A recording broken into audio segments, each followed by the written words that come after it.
It gets to you every time when you hear that Italian national anthem. There's just something about it, and it's really kind of added to it's already a hot atmosphere inside the Paralimpico.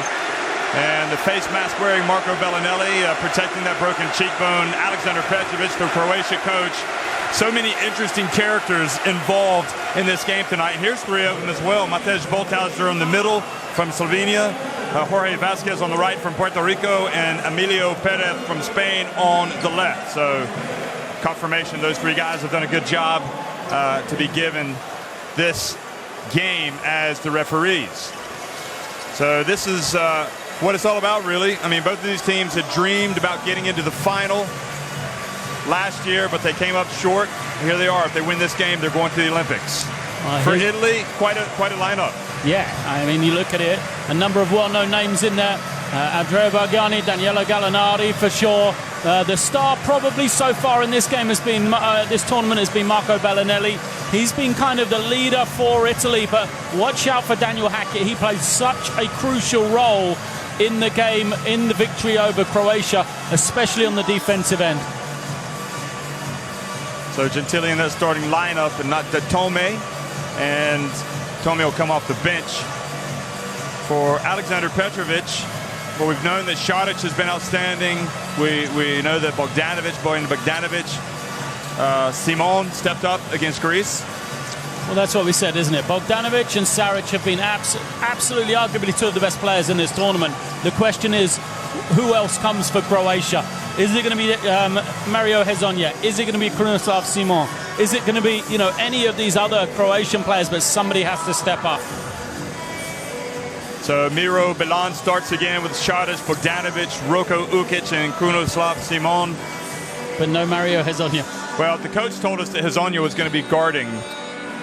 Who was it? Daniel Hackett. Daniel Hackett. So maybe he'll come in. Yeah, I mean, and that's just one of the many intriguing matchups that you've got. We've talked about, you know, Dario Šarić, how well he's been playing. He'll be matching up against Gallinari. But also, you know, these guys are keys. Bargnani needs to score on the inside for Italy, and Šarić has to continue his, you know, scintillating performance up until this point. Yeah, Šarić, for my money, it's Bogdanovic and Šarić, number one and number two in terms of quality performances, and they are neck and neck in this tournament. Ettore Messina, well, second stint as Italy coach, and so far he's done what everybody hoped and even expected him to do. He's gotten into this final. There's still that big hurdle to clear, though. They've got to clear it one more time, and Alexander Petrovic, he certainly works the referees, and I think that's why he heard it in the pregame warm-ups. Well, he believed Croatia lost because of the influence of the referees, who changed the rhythm of the game, as he put it, in the third period. That period that they lost 21-12 in the last game. You know, that's the difference. 9-point swing in that quarter. They ended up losing by 7. So he felt the referees had a strong influence towards Italy winning this game. He'll be working them, like you say, from the sideline. But, you know, let's just hope for another game like the first one, because it really was a back-and-forth game in Croatia's opening game, and never once in the game was there a double-figure lead.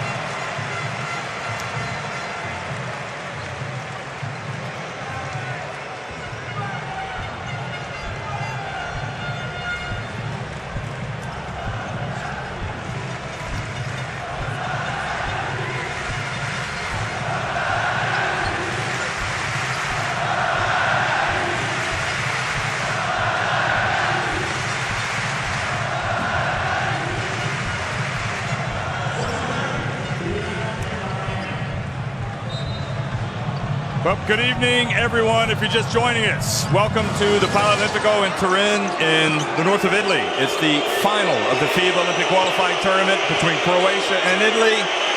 Croatia start things off wearing the white, attacking, and Simon starts with a three, just as he did against Greece. Well, Croatia have been known to have some quick starts in this tournament, and that's probably the quickest of the lot. They came out exceptional against Greece yesterday, jumped out 31 points they scored in the first quarter. Now Bellinelli, and what a great shot from Marco Bellinelli. And now Simon will probe and makes the pass to Ukic. Simon from the corner. And Gallinari, who had 15 points in the first half against Mexico, gets the rebound. Still haven't seen Gallinari at his best in this tournament. Maybe he's saving the best for last. I can't wait for this matchup again. Gallinari versus Saric. Gentile in the lane, and that's a very positive move for him. I wonder if the move to put Gentile in is just to get him going. See if they can go to him early, get him some confidence, because he hasn't played well so far here in Turin. I thought he played well as a starter last year at the Eurobasket. Here's Šarić, and a foul called on Gallinari. Yeah, I mean, Gentile is a brilliant player. We see him here. You know, he's got all the skill in the world. He's been a big-time scorer throughout his career, really, playing in Italy. So he has the quality. He just hasn't put it together in the opening games, has he? Bogdanovic. Gentile has the assignment. Simon drives in, and offensive foul. I didn't see that. I mean, Bellinelli made a big deal of it. Seemed as frustrated. He's shouting his players on the sideline. And now a technical foul has been called already. Simon now arguing. Simon has got the technical.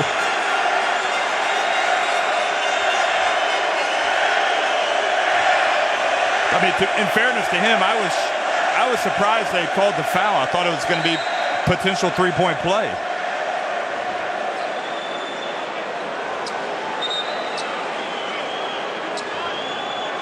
So Petrovic just kind of pacing the sidelines. Watch this. Oh, so is it Bogdanovic that got the tee? Simon got it, but then Bogdanovic is the captain. Okay, He's so gone he over to speak to the him. official, trying to calm the situation. For me, you can. Bronislav Seaman had the advantage on the drive. He was a step ahead of Bellinelli. There's no point in him, making the contact or making the move offensively to push him out of the way because he was so far in advance. It's Bellinelli that's trying to claw his way back into the play.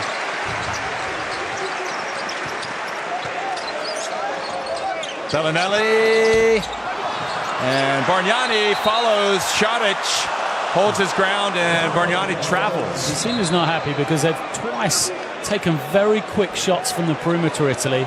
And that's what he's kind of saying. You see, now he's talking. That's directed to Marco Bellinelli, who's just catch and shot the ball really quickly out of the offense 2 times in a row. It's very similar to how we saw Greece play at the start of the game against Croatia, if you remember. For those of you that saw it, Greece come down first 5 possessions, shot threes. Yeah. Because Croatia just gave them the shot. If you don't make them, it then changes the complexity of the game.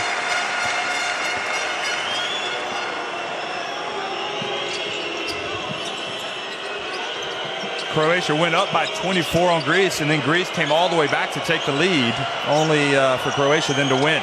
Here's Bogdanovic, drives in, good defense. Hackett brings it up the floor, heads up. Really has become a key man for this Italy team. Puts up the jumper, and Gentile battling for the rebound. Šarić with the board. Šarić pulls up and rattles out. You can see the nerves of both teams. I think offensively tough to get a basket right now. Gallinari turns, shoots, misses.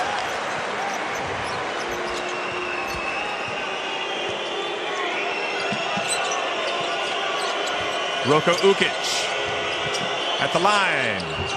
And missed everything. Yeah, great defense from Hackett. I mean, he did everything but block the shot.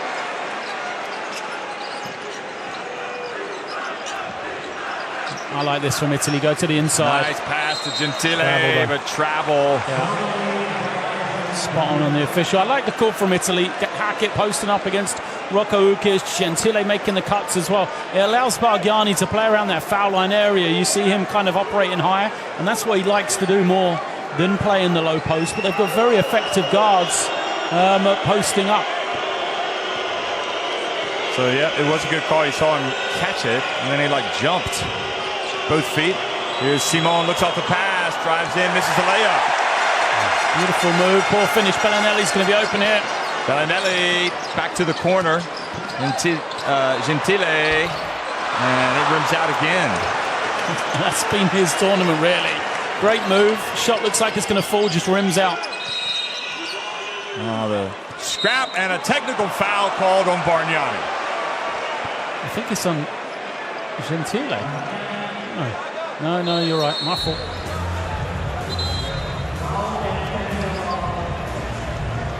Matej Bolthauser.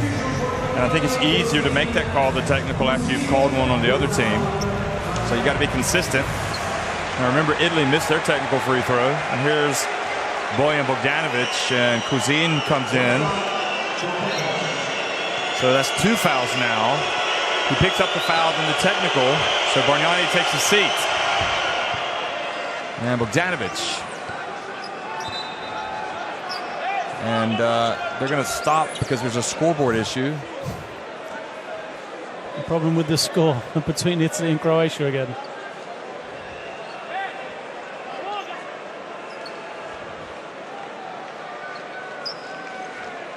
This could actually help Italy because they seem to be not in sync. Both teams it's a frustrated start. You can see what it means. Croatia have got frustrated with the official. They've got to be careful of that because it was the third period. While Italy played fantastic in that third quarter of the first game, it was Croatia that kind of took themselves out of it as well by getting too involved with the referees, worrying about the calls, what was happening, how the game was going, how they were being, harshly done by. So they've just got to refocus on the game. Italy, this means so much to them. They've just got to calm. So timeout on the floor. Croatia lead at 4-2 over Italy.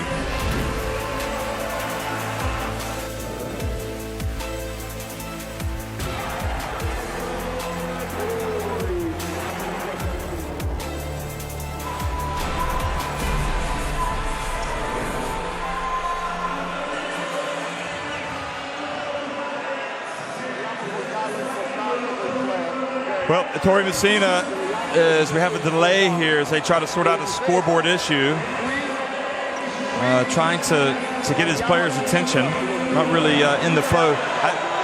Gallinari was quite interesting yesterday after their win, talking about how defensively they've been consistently good in this tournament, and that has to continue. But offensively, they've had their ups and downs. Well, I think you have to remember all of these teams have had a short preparation phase coming into this tournament. They haven't been together for a long period of time. They've coming off the back of club seasons, domestic seasons as well. So offensively, that's something that often takes a little bit longer to really get together. Whereas defensively, it's quite easy to establish the rules, the principles that you're going to play with. It makes sense that both of these teams' defense will be ahead of their offense at this stage in their preparation, in their competition, and you can see that from the scores.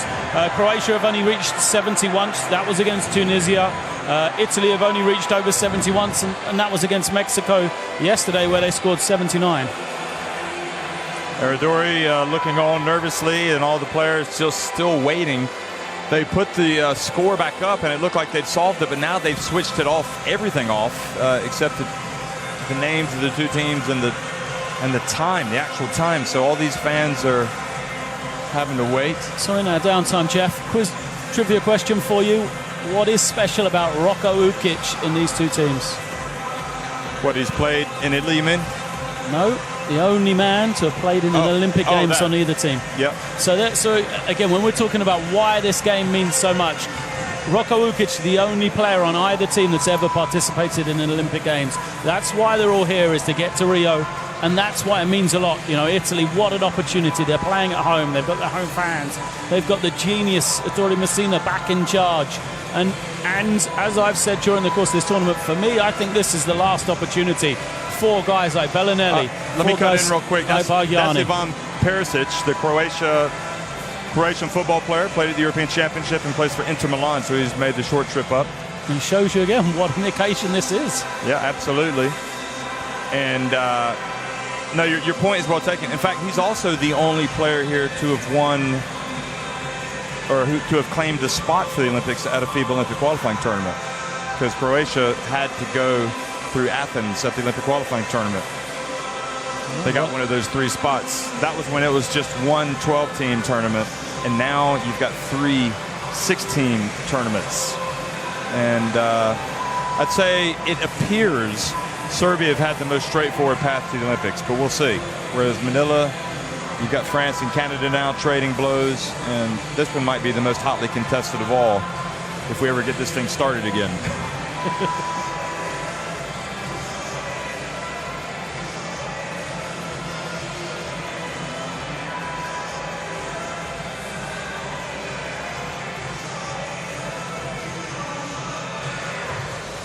Gone on too long now. No one wants this.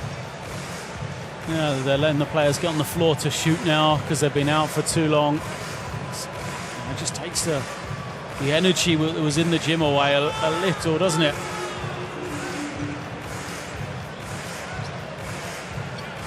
So Bellinelli, as you look at him wearing the face mask and the broken cheekbone, he's had kind of a difficult start to the game. He's missed 2. He's missed 3 shots. No, he's 0 of 2, Bellinelli.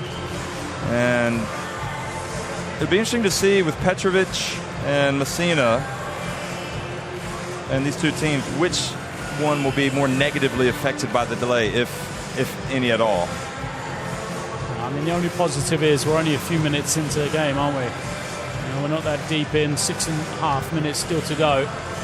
We don't want this to happen with 3 minutes to go in a tight game. It's interesting. It's unfortunate, really, because you got such a great occasion and there's just such an incredible atmosphere. And everybody's into it. Roko Ukic.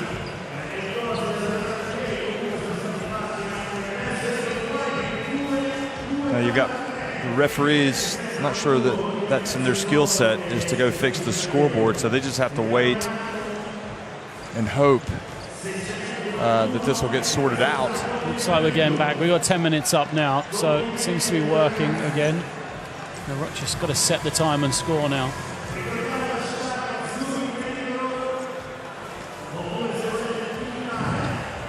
There's Messina.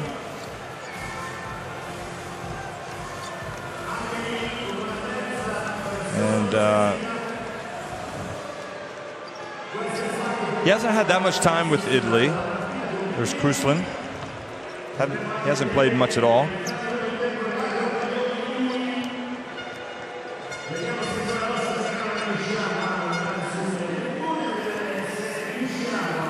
I'll tell you what's interesting about Petrovic, just reading his comments in the build-up to this tournament. He really had a clear idea of how he wanted to play. And once he was able to get Simon and Šarić finally in training camp, which wasn't long before the start of the OQT, I think it was 2 weeks before, and everything started clicking. And he, and then right at the end of his preparations, it's like, right, we're ready to go. This is exactly what I foresaw. I think we can go have a good OQT. And so it's proved to be. I mean, we think that they've got some weaknesses potentially that they could fill. My question is, are they deep enough if they get to the Olympics to have a big run, to have a big tournament? Might they add a player or two, but maybe not. But this guy's been exceptional here with the ball, Bogdanovic. And really, I think he's probably been the player of the tournament to this point. Yeah, he's just been exceptional. And he misses this one, but this is where he's been so good, or impressed me so much, his ability to finish off the drive. He just doesn't back down no matter who's in front of him. We saw him yesterday, just going right at Antetokounmpo, just laying it up over the top of him.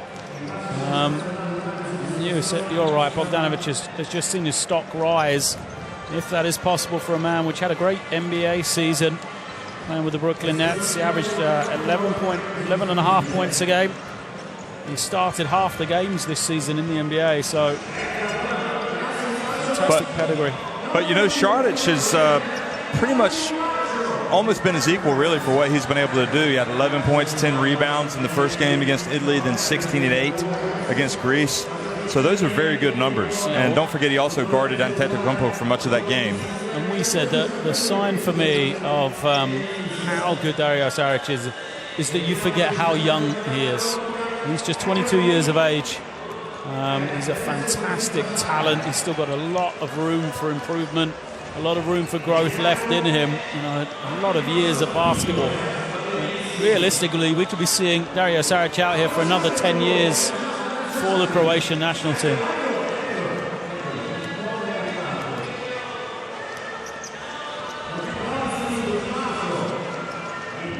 Gosh, it really is kind of starting to get annoying now, waiting this long. And, you know, if we're feeling it, the coaches and the players have to be feeling it as well.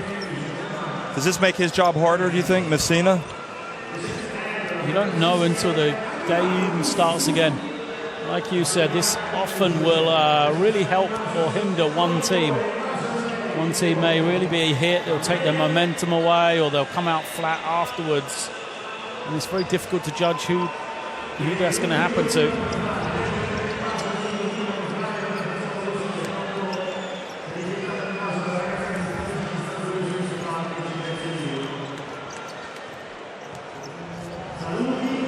So just as a reminder, Italy got to the quarterfinals last year. They had to get to the final to qualify for the Olympics, the final of the Eurobasket, and they lost to Lithuania. And now I see what's going to happen. Now, this is interesting. I'm not sure I like this. Well, you can't see it on the set yet, so I'll wait till they show it. It looks like they're bringing out an old-time scoreboard that they're going to put on the court, possibly, as an emergency or until they can get the clock fixed. But this is a bizarre situation that we're encountering right now for this level of a game with this importance. It's like going back in time, isn't it, Lloyd? Yeah. Like 30 years ago, 40 years ago, having a scoreboard clock on the court. It's incredible, but I suppose if you've got the issue with the giant scoreboard up there, there's not a lot you can do. It's not as though they can get somebody up there in a very short period of time. We have these two giant scoreboards hanging in the corners of the arenas. They're the ones who are out of action. They do have the benefit, if we go to these sort of portable units, there you see them. There's just been put by the Croatia bench, one of them to the right, but they do have the advantage of the big screen way up in the top of the arena, a little bit too high, but they can put the scorers and fouls and all the other information that's contained on the hanging scores. Lloyd, I just remembered, this has something to do with you and me. Does this bring back memories of last year? Tunisia? Afrobasket? Yeah. The Nigerians' dunks hung on the rim with about a couple minutes left in the game of a blowout win, and the backboard came crashing down. And that was about a couple of hours delay, it seems like. Yeah. Certainly it impacted games that followed as well. So maybe we counted our chickens before they hatched, thinking that this was going to be smooth sailing. Now they're trying to get that switched on. Now it looks like they may have fixed the other clock. What also confuses me is these clocks, they've put them both by the benches. So anybody on our side of the court can't see the score, they can't see anything, because they're both on the same side. They need one to be on the far side at least. But they can't fit it in. There's not enough room.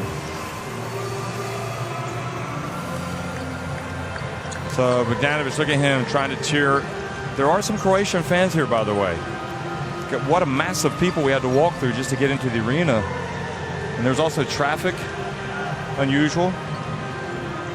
Usually it's been a pretty straight shot, so this is a big game, and unfortunately it's had a delay. And the ramifications, obviously, they've got to get it going for different reasons. Good for the latecomers, though, those that did struggle with the traffic.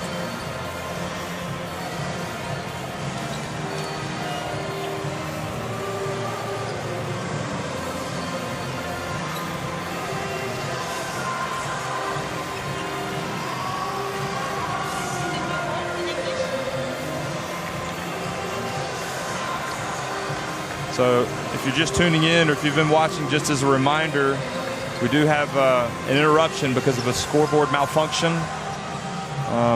And it's probably been about 10 minutes now. The game was really hot and they had to stop. And it looks like they're starting to get on top of it now. You'd almost rather them start all over again. That means we'd have to work extra.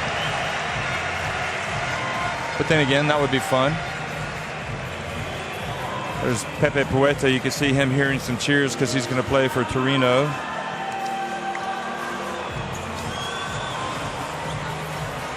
It's gone again. Okay, so now the main scoreboard has gone again, so they're going to have to go with the one in the corner.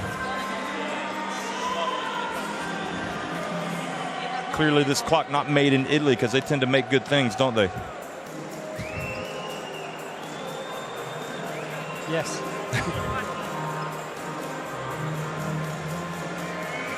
So this is the final of the FIBA Olympic qualifying tournament in Turin, and we've got a delay because of a scoreboard malfunction, and they are putting what appears to be scoreboards at the end of the court beside each bench, and there's Rokolini Ukic laughing about it. I'm glad somebody can laugh about it. And I'm guessing we'll have had about a 15-minute delay. And the fans have been patient, but now we're starting to hear some whistles. Yeah, they're getting frustrated because the scoreboard keeps teasing you that it's back. They got it to 4-2, shown on the scoreboard, the right time, and then all of a sudden it disappeared. So that's where the frustration comes from, I think, from the fans. Wonder what? If Petrovic loses, he'll have something to say about this, but if he wins, I'm sure it'll be fine. There's Gallinari, and there's Petrovic going over the game plan, perhaps.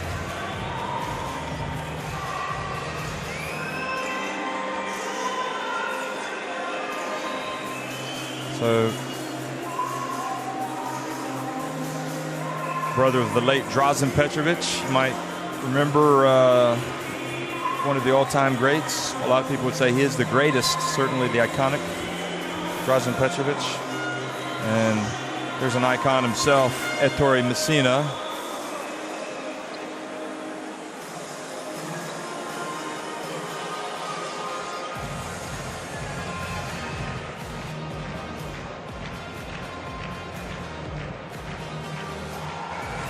There's the, now this is,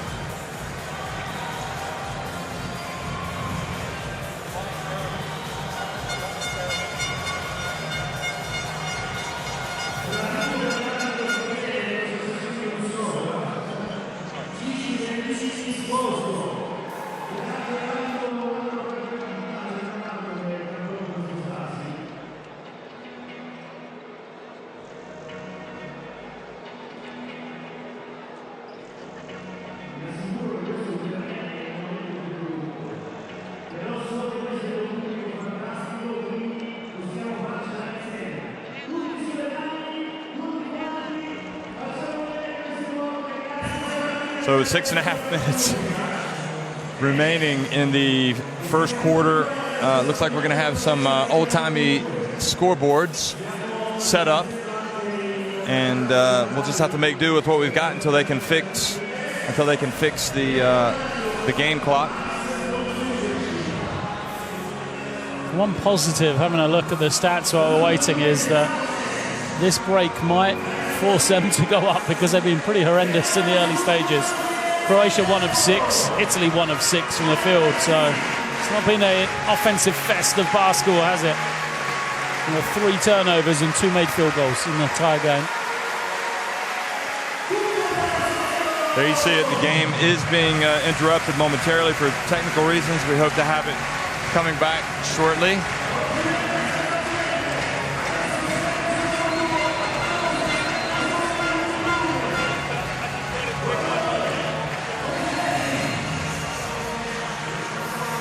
So, looks like the Croatians are taking this in good spirit. Except Luka Babic, he's not laughing.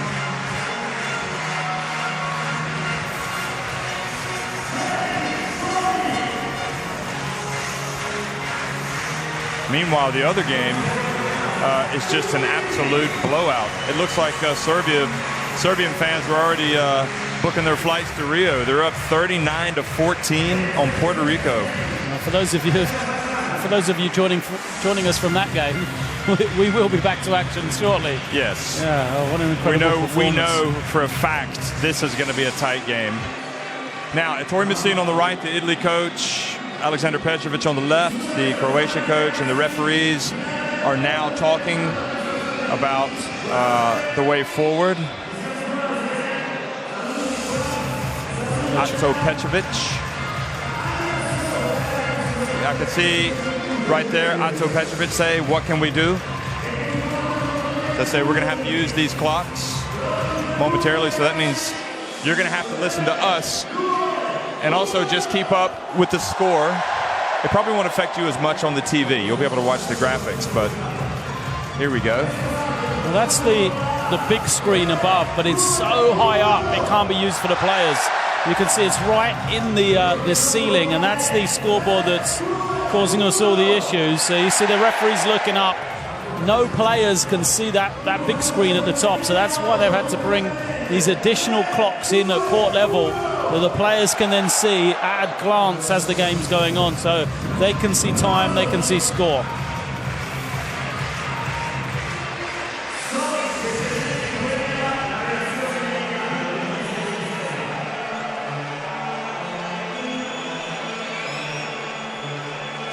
So Messina talks to Perez and Vasquez, the referees, and Gallinari does a little bit of stretching. I don't think they like the fact that the referees want, I'm guessing, but I think they're talking about whether they can just use the screens at the top, and the players don't like that because it's too high.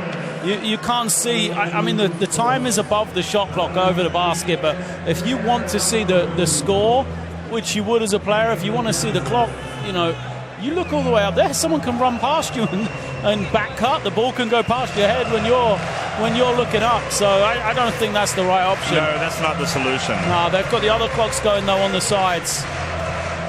Now they've been set.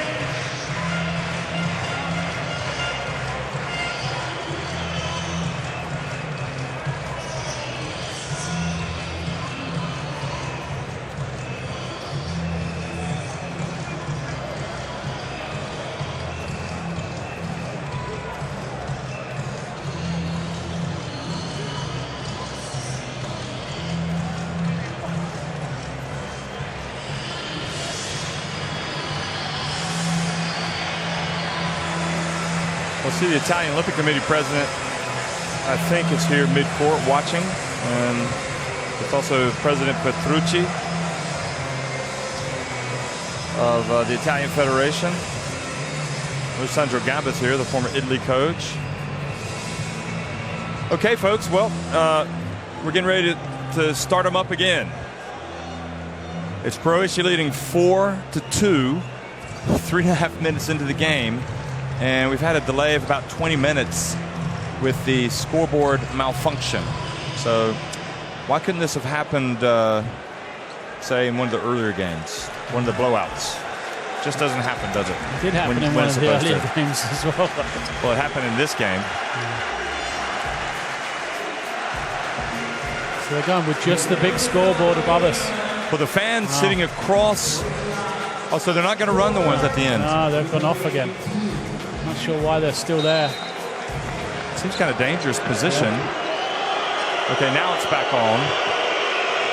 So you can see in the corner over there, that one is on. Oh no, it's working now, yeah. Just hope nobody runs into it. That would be something else, wouldn't it? So Croatia up 4-2. Simon. Bogdanovic. And the pass goes off of Simon and out of bounds. Great defense from Italy. Both these teams have been built on their defensive possessions, the way they've shut other teams down. There's a strong possession. Yeah, and a foul called on Roko Ukic.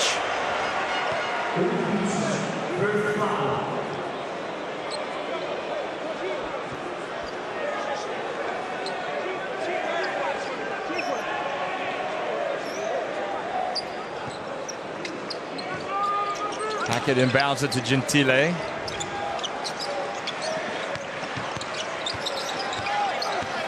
Gentile is good. Soft touch, and he's going in twice to score inside. They've gone to him early, haven't they? I like this move. They want a little bit more offense, and he can give that to them. 4 apiece. There, see the captain's back now. Now Šarić. And fouled by Gallinari. Watch this. Here's Gentile again. Post up Simon. So 2 fouls now on Danilo Gallinari. The same reason, trying to use his arms to keep to keep Šarić out of the lane. Luckily for Italy, that might be their strongest spot though, with Nicola Melli coming in. He had a great game yesterday, Melli. Simon, that's good. Brunislav Simon. Well, another hot start from him. This game's looking like yesterday for Croatia. Solid start.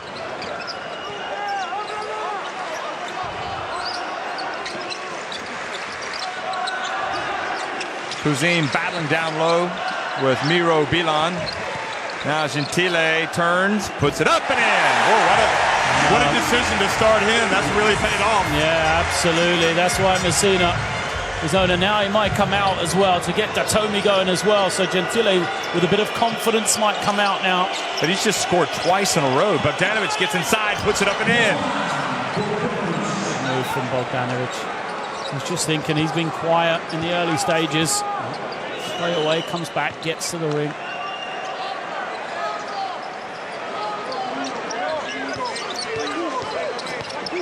Bellinelli turns, gets it blocked by Rocco Leniokic. Bellinelli off to a bad start. Šarić sets the pick, rolls. He's going to get it back. Nope. And Hackett sneaks in there, takes it away from Miro Bilan. He's going to force it in. Oh, he gets swatted. But a block was called beforehand by Simon, and that's number 3. Because he picked up the technical earlier. Yeah, so what a shame for Croatia. Simon having his great start, 6 points. It's Bogdanovic. Yeah, what a finish. Just the use of the body as well. Did you see off the dribble? Took a couple of dribbles, just sort of jumped into his man to shut him off so he couldn't get the shot blocked. Means Mario Hezonja's in for the first time though, wearing number 8. It might be a blessing in disguise for Croatia. If Hezonja has one of those games that we know he's capable of doing, he could be an X factor.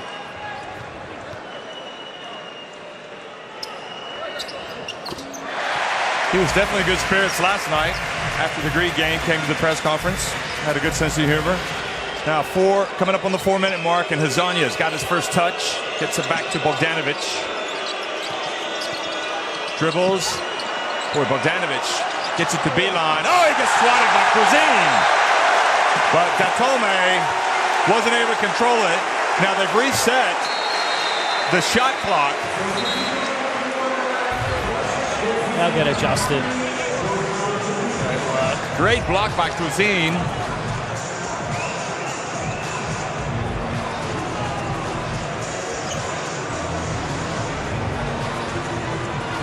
Good performances off the bench, Italy. Or good performances from other players. Darko Planovic in the game now. There he is. Solid, if not spectacular. He's a little bit more offensive-minded than Miro Bilan, though. So maybe they'll see if they can get him.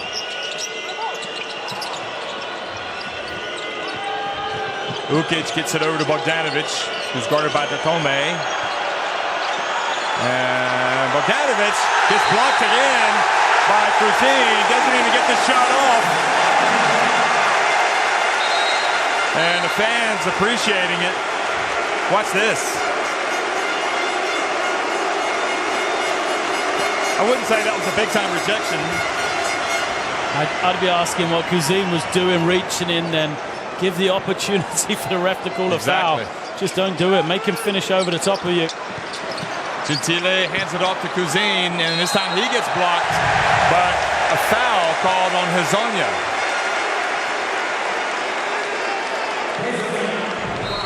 Croatia just have to keep their heads here. They can't worry about the officials. I think he got him on the right hand, or just a little follow late through. You know, if they get too emotional, Croatia is just going to compound the issues offensively that they've had. So they need to just relax, play with clear heads. Can't let the crowd fire them up. Now, it's 9-all. If you're looking at the scoreboard clock on the floor, the home team is actually Croatia. Strange enough. Just to confuse things even more. And now Italy have taken a 10-9 lead as the guests, even though they're at home.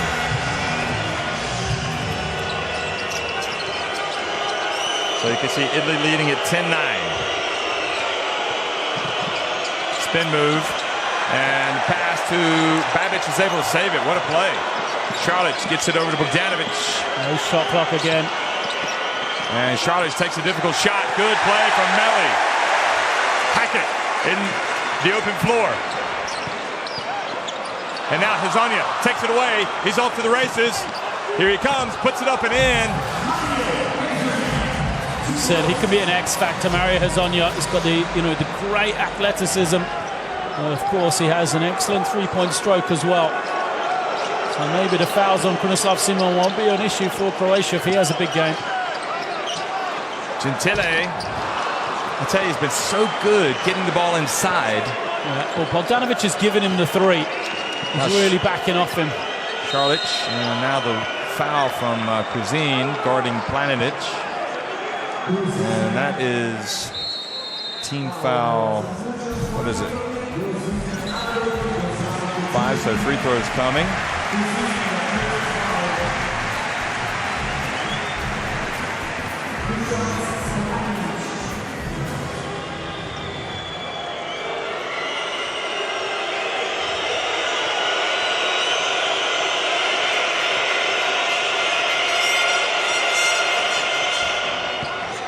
Nice release from Planinic.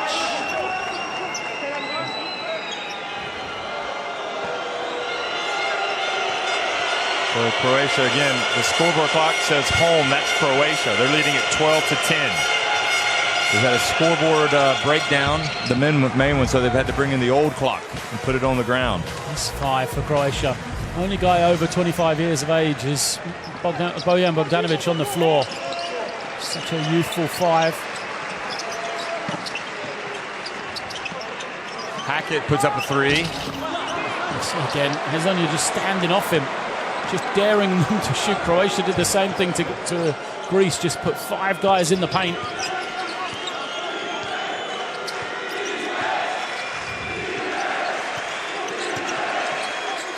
Luka Babic and Hackett's guarding Bogdanovic. And that's a tough call against Bogdanovic. Daniel Hackett, just in the first game between these two teams, Bogdanovic had a great first half. Hackett didn't guard him, then they put him on him in the second half. They tried to go to the low post, and Daniel Hackett just did a tremendous job forcing Bogdanovic to catch it on the three-point line. That time Bogdanovic had both feet in the paint. That's where he draws the foul. It'll be interesting to see, because Daniel Hackett, just one-on-one ability defensively, was able to take that threat away in the first game.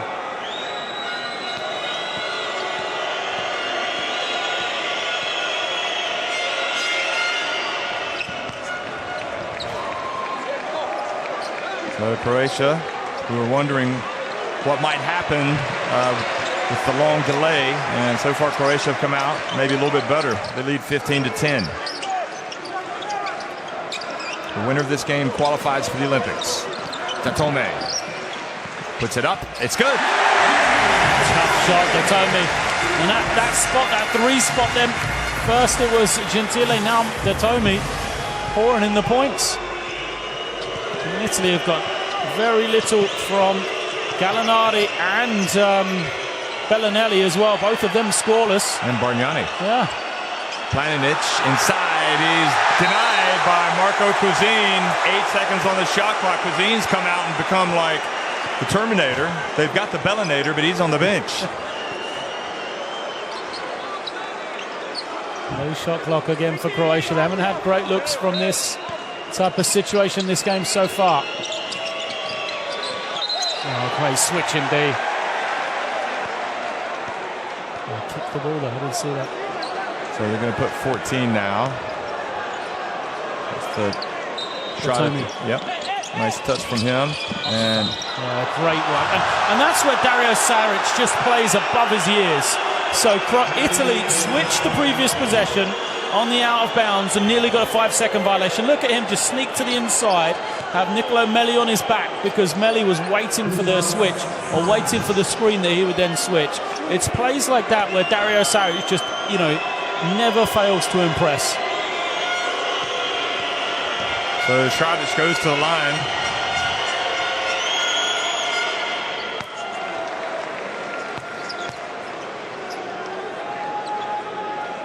Croatia fans, they should be a little bit more excited. Their team's really come out looking good.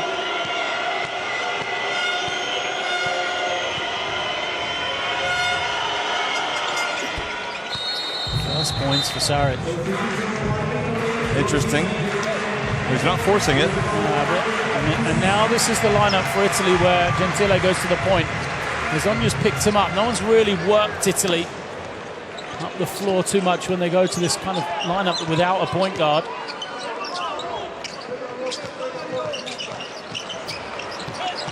Gentile gets inside, passes back out to Bellinelli, pump fake over to Datome.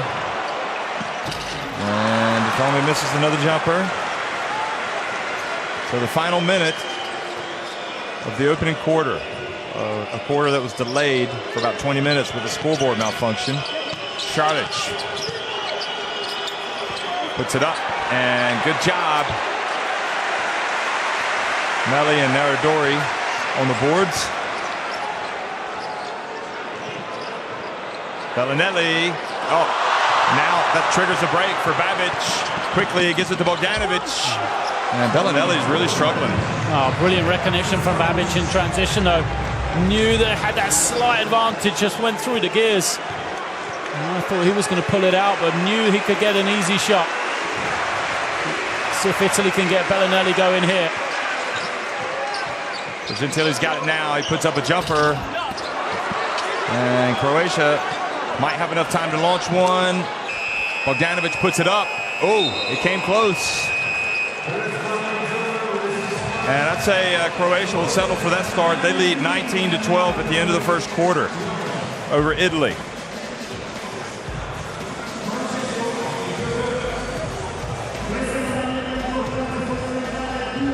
Well, the percentages tell a story. 0 for 3 for Italy. And what Croatia have done is dared them to shoot from the perimeter. So, the same thing happened to Greece. Bellinelli took a couple of early ones, didn't he? And then from that point, Croatia stepped further and further off. Dare you to shoot them. If Bellinelli gets going, they'll have to change the strategy. But I wouldn't be surprised if Italy runs something for him early in this second quarter. See if they can hit a 3 or 2 behind Bellinelli. And also Gallinari. I think if you're telling Italy they'll end the first quarter, Bargiani, Gallinari and Bellinelli will be scoreless, I'm pretty sure that they know that they'll be down at that stage in the game.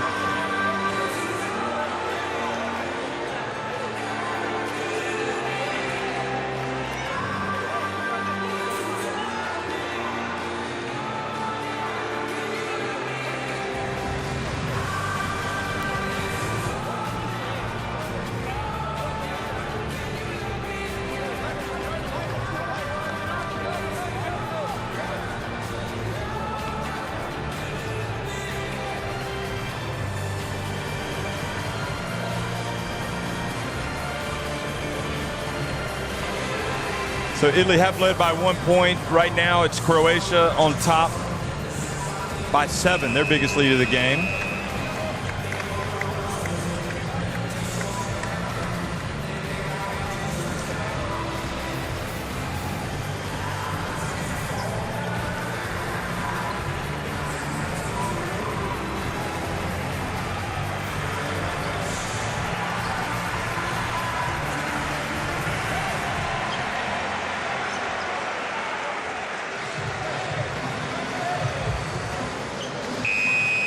So it's Eradori, Melli, Gentile, Datome, and Bellinelli on the floor for Italy. Babic, Šarić, Planinic, Bogdanovic, and Hezonja in the game for Croatia. Simon on the bench with 3 fouls for Croatia, so Hazanya's come in for him. Datome for 3. And Hazanya threw it off of Gentile. Ball goes out of bounds. And another 3-point attempt. Another 3-point attempt and another heady play by a Croatian youngster. Hazanya chasing it down. All he did was just bat it back right off Gentile. Couldn't handle it, and possession back for Croatia here.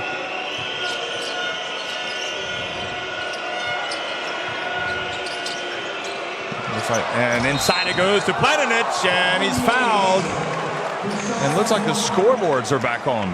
Well, that time, Bellinelli tried the acting that got him the offensive foul in the first quarter. Watch, dives out of the way, doesn't get the call, and this time it just leaves Planinic wide open. Datome comes across and tries to foul him, but only gives up a 3-point play.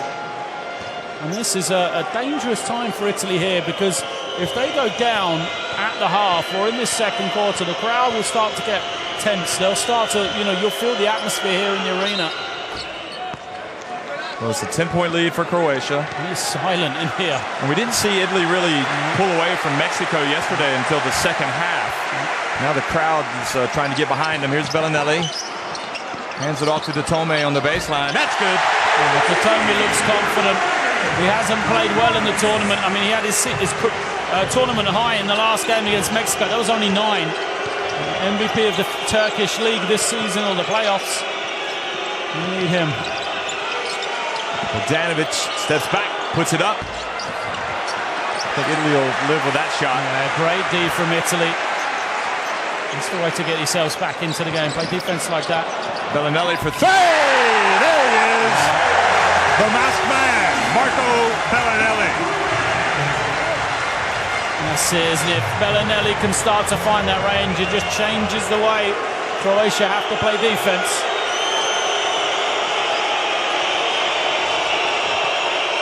Hazanya dribbles over to the left, puts up a 3, short, and Datome collects it.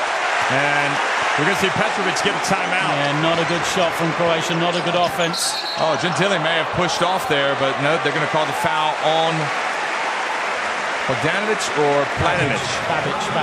Babic. For Hazanya.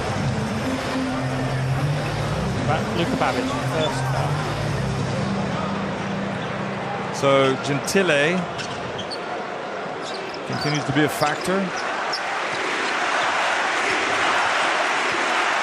Chance of Italia here in the Paralimpico. And the hesitation, I'm not sure what was going on there. Melli wasn't ready to catch it. Now inside the Planinic, spins, gets inside, goes up strong. It's an incredible finish from Planinic. I said he has a little more offense than Bilan, but didn't know he had moves and finishes like that. That's good footwork. That's 7 points for him. What production. Interestingly, he didn't start tonight. He started the last time these teams played. He's the tied leading scorer in the game. Planinic. An offensive foul called against Italy. Finish. Look at this. And he's a big, strong body. So Gentile comes out.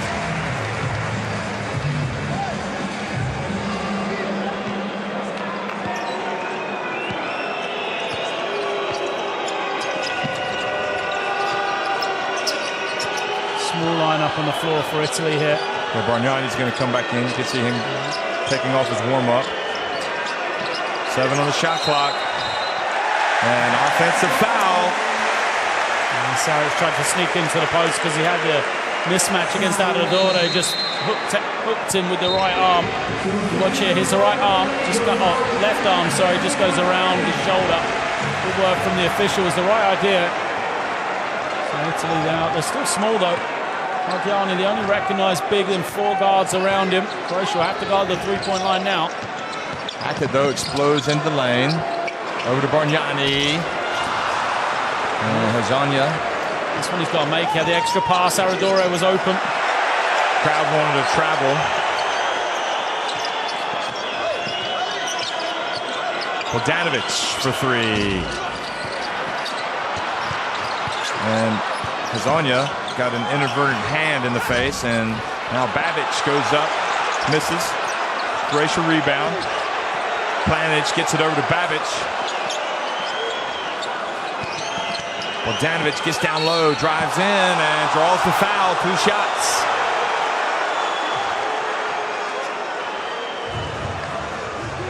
Just, playing under pressure from Croatia.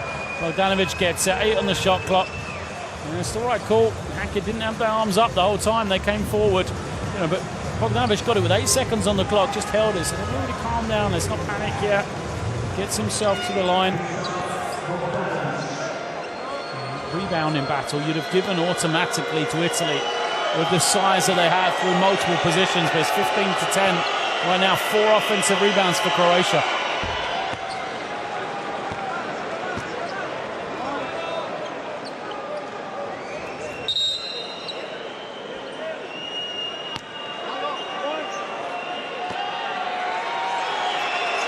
Gallinari going to come back in the game. The next opportunity. So the free throws take it, increase the lead to 9. With 6.5 minutes to go in the first half. I think Italy need Gallinari to get going. See what they do. Saric though just doing a good job again. Bellinelli wide open. This is badly.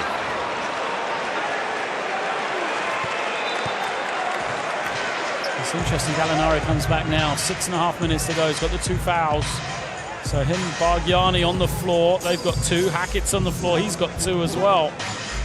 So any fouls for Italy really are going to be bad news.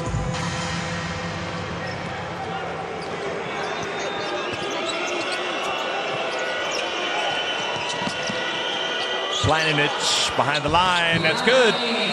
Well, I guess he's officially the X factor now. He's got 9 points, and that forces a timeout from Italy. Everything working. Like I said, you couldn't have paid money to get a bet that Planic would be the leading scorer with 9 points halfway through the second period, and Gallinari, Bargiani would be scoreless, and Bellinelli would only have 3. I mean, it's just it's an incredible game so far, but a long way to go. Yeah, long way to go. Croatia a perfect 10 of 10 at the free throw line. The big thing for me, they've got 11 points off the bench. Now, a lot of them have come from Planic, but we've repeatedly said they need the extra scorer, and they've started to get it. Saw that 1 of 6 number there for Italy from 3-point range. And Bellinelli's just not in sync tonight offensively. 1 of 3.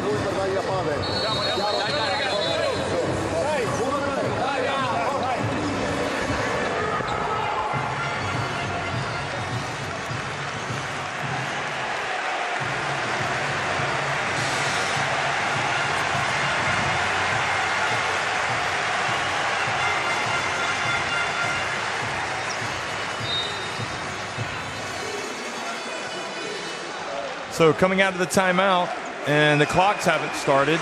No, they have. They started late, strangely. Anyway, Bargnani left open. That's good. So you've got those good mid-range shooters. Maybe that's the game. Rather than take the 3, just step inside. Those long 2s. Bellinelli out on Hezonja.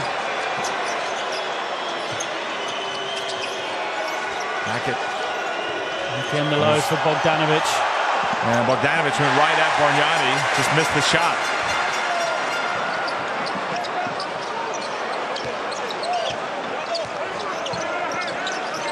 Hackett into Bargnani. Stays out. Groans from the crowd. Went down and bounced back out, didn't it? You just can't get a run going, Italy. Any rhythm offensively. Hezonja open, but a foul called on Planic. Trying to clear out some space.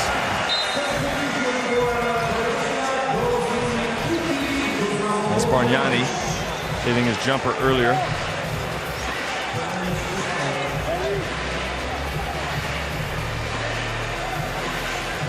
Bogdanovic is going to go out for Croatia. So often they've got deep in the shot clock, and he's been the one that's had to create the offense for them. Where they go without him on the floor. Maybe this is Italy's turn for the run. Bellinelli.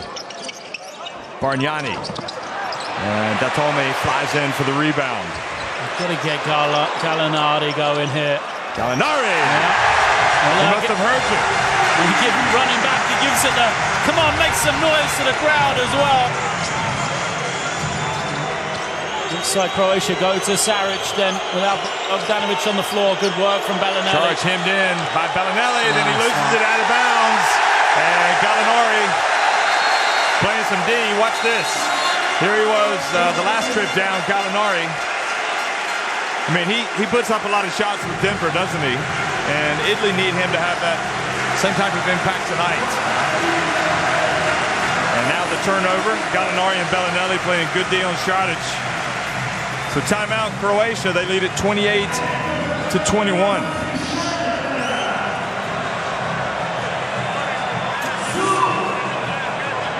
This is the opportunity for Italy, I think. The crowd really want to get behind them. They're really keen to start making some noise, inspire a run. See the points from turnovers, 6 for Croatia. Might grow here for Italy if they can get a score. I think design something for Gallinari. You know, he's just scored. They got the stop. See if they can get him going again. Some confidence.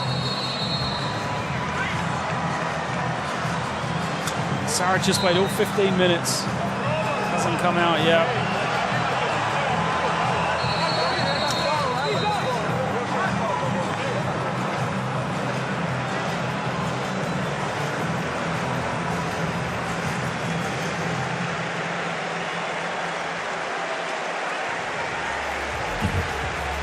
So Planic, the pleasant surprise for Croatia tonight.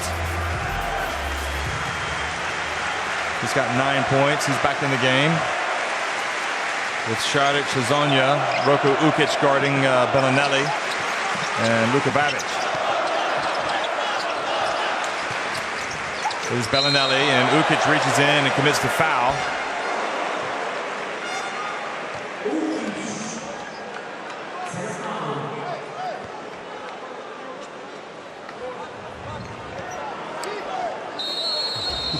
Now Bogdanovic comes back. I mean, he's the player you got to have on the floor, don't you? They just look so much better.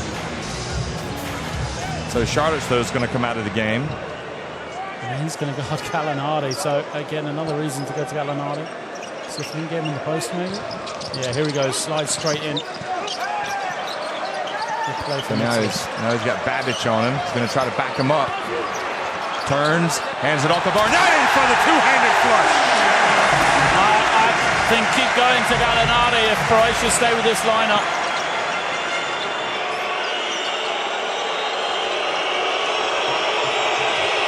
The jeers coming down here inside the Paralimpico for Croatia. Ukic over to Babic. Hazonia for 3. Off the back of the rim.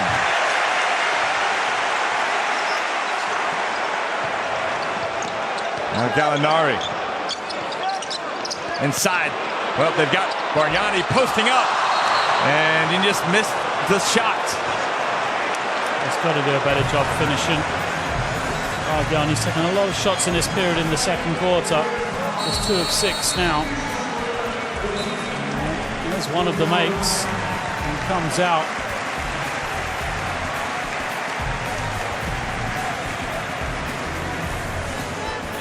So Bargnani has to take a seat. 3 fouls late in the first half.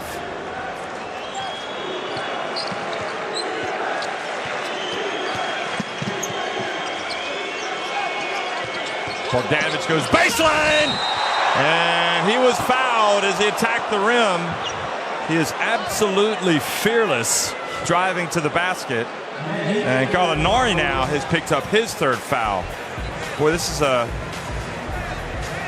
nightmarish couple. Was it Melli? Nightmarish sequence. Melli caught him on the head. Yeah, Nicolo Melli got the foul. That's his right. third. Well, Yeah. they signaled him, but you're right. Yeah, Melli. So either way. Yeah. So now it's Melli comes out, and Cousine has to come back in. So the fouls have become a factor. Yeah, Bogdanovic show. He drove the baseline, and from my angle, he just disappeared into 3 Italian defenders, and all of a sudden he just come out of the top of them. You know, tremendous drive. Like you used the word fearless, he absolutely is going to the basket. So creative in his ability to get away from traffic, you know, avoid the shot block, yet still get a high quality shot. That is the first free throw miss today by Croatia. Now they're 10 of 11. And that was his first miss. 5 of 6, now 6 of 7.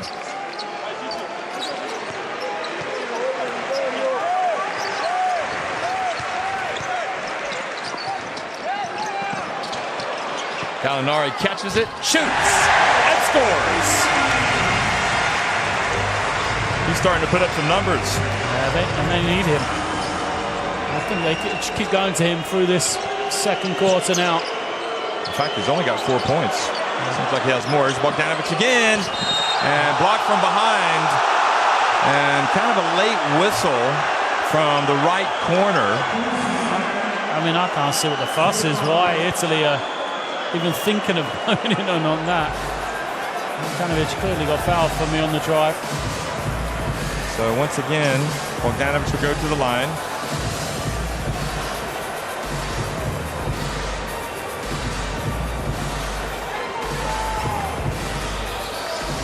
Two fouls now on Cousine.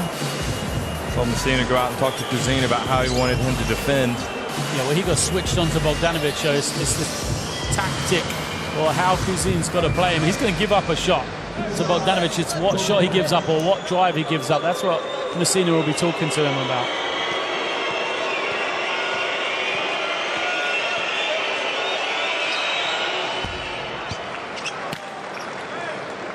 And Bogdanovic right now probably the MVP of the tournament, the way things are going.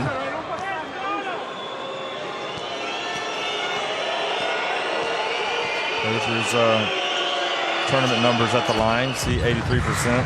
So good free throw shooter now. Croatia 13 of 14 at the line. Back to a 6-point lead. Long way to go. And a quick pass inside. Beautiful play. Beautiful finish from Datome. Yeah, it was. Great curl cut. It's a Gallinari post option again for Italy that's working so well. Now Cousine guarding Bogdanovic. And Bogdanovic just lost it. He had the step as well. You know, he was past his man. He apologizes to the bench, but he was going to get to the ring if he hadn't have lost that one. And for all the way that Croatia played and dominated this first half, Italy are right there now, aren't they? Chance to make it a 2-point game. Hackett being guarded by Hazonia, just like Petrovic said would be the case. Again, Gallinari, low post. He's got Bogdanovic on him. Now a little bit of help with Hazonia, so that leaves Hackett wide open for 3. Go! And with that shot, Italy have closed the gap to just 1. Gallinari hasn't really scored in the last couple of offenses, but it's been all about him. Šarić has an answer. Yes, he does. And he put the gun back in the holster after that. Messina is not a happy man. Such a good player. Now, do Italy have an answer this time? Gallinari inside. Can't get it to go. How big was that shot from Šarić? He just silenced the crowd, didn't he? They were so enthusiastic after the previous score. He's fallen. Šarić has 5 points and 10 rebounds. And we've still got time here in the first half. Oh, the reach, and Bellinelli almost comes up with a steal. So only 6 seconds on the shot clock. Watch this. Šarić just does so many things well. And Hackett, that was his before. So timeout on the floor, 1 minute remaining in the first half.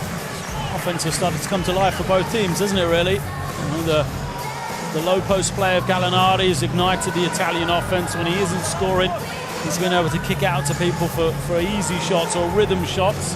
And then Croatia, Saric has been quiet. He gets to score. Bogdanovic, he's just immense, isn't he? Every time he set foot on the floor, 12 points. Is that every game they scored double figures at least in the first half? Points in the paint, 5 of 11 for each team. I'd say it's been quite as physical as I expected it to be in the lane as it was the other night. Still got a long way to go. That was the second half when it got really kind of they got after each other a lot, and we've had a lot of fouls as well. So the foul count has meant the players couldn't get physical for the risk of picking up a third. Speaking of which, you'll be interested in Gallinari, Cousin, and Hackett on the floor with 2 fouls for Italy. Ukic on the floor for 2 fouls for Croatia. See if any of them will come out for the final minute. But Bargnani and Melli already on the bench for Italy with 3 fouls, and Simon on the bench with 3 fouls for Croatia. Of course, Bargnani and Simon picked up technical fouls. Boy, a lot of anticipation, a lot of anxiety here inside this arena, just looking around at all these Italian fans.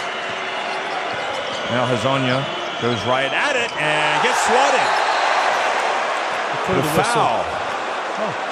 Foul called on Croatia going back up on Ukic, and he's picked up his 3rd foul. I thought that was a good block. Was it Datome who went up? Watch this. Hezonja goes strong. And it was indeed Datome. Now Hezonja wanted a foul, but that was a perfect block, unless there was some body. I don't know whether it was a foul before, though, when he was driving. I thought I heard a whistle early there with Cousin more than a reach. More than with Datome. But then they called the foul on Ukic. It looked like maybe he got all ball. But anyway. So Bellinelli wearing that mask to protect his broken cheekbone. I know Charlotte Hornets fans will be excited about him coming over to the Queen City to play for Michael Jordan's club. And he'll be a teammate of Nicolas Batum of France. That's interesting. There you see his tournament numbers and what he's done today. So Hackett comes back out of the game and is replaced by Gentile. So Hackett has the 2 personal fouls, so that's a good move by Messina, probably. Yeah, no point in picking up a third here.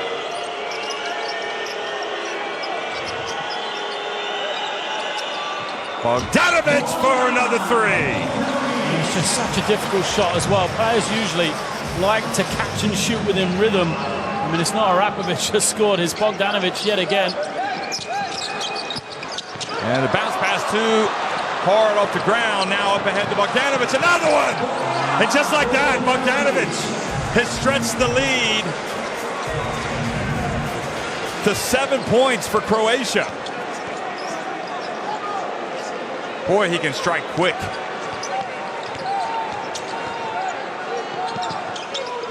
Bounce pass to Bellinelli, and he goes up and scores right at the end of the half. So something to build on perhaps for Italy as they go to the break, but they trail by 5 points in a game that's had a lot of twists and turns. But look at Bogdanovic, he stroked the 3, and then off the turnover he goes down and gets the fast break. 39-34 Croatia on top at halftime.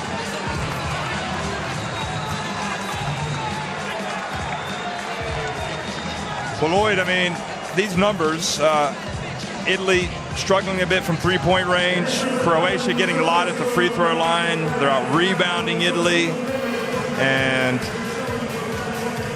Italy has a few blocks we've seen with Cousin coming in off the bench, and Bogdanovic once again with 17 points, and Charlotte's just doing everything with 5 points, 10 rebounds. Yeah, I mean, you run out of words to say about those two and how good they've been, how much of an influence they've had on the game. I'll say this, I feel like Croatia might go into halftime being more disappointed than Italy right now. Croatia had their 7-point lead. They had a chance, the little run at the end of a half there. They had all the momentum, and just that last score from Italy has given them some sort of hope going into the second half.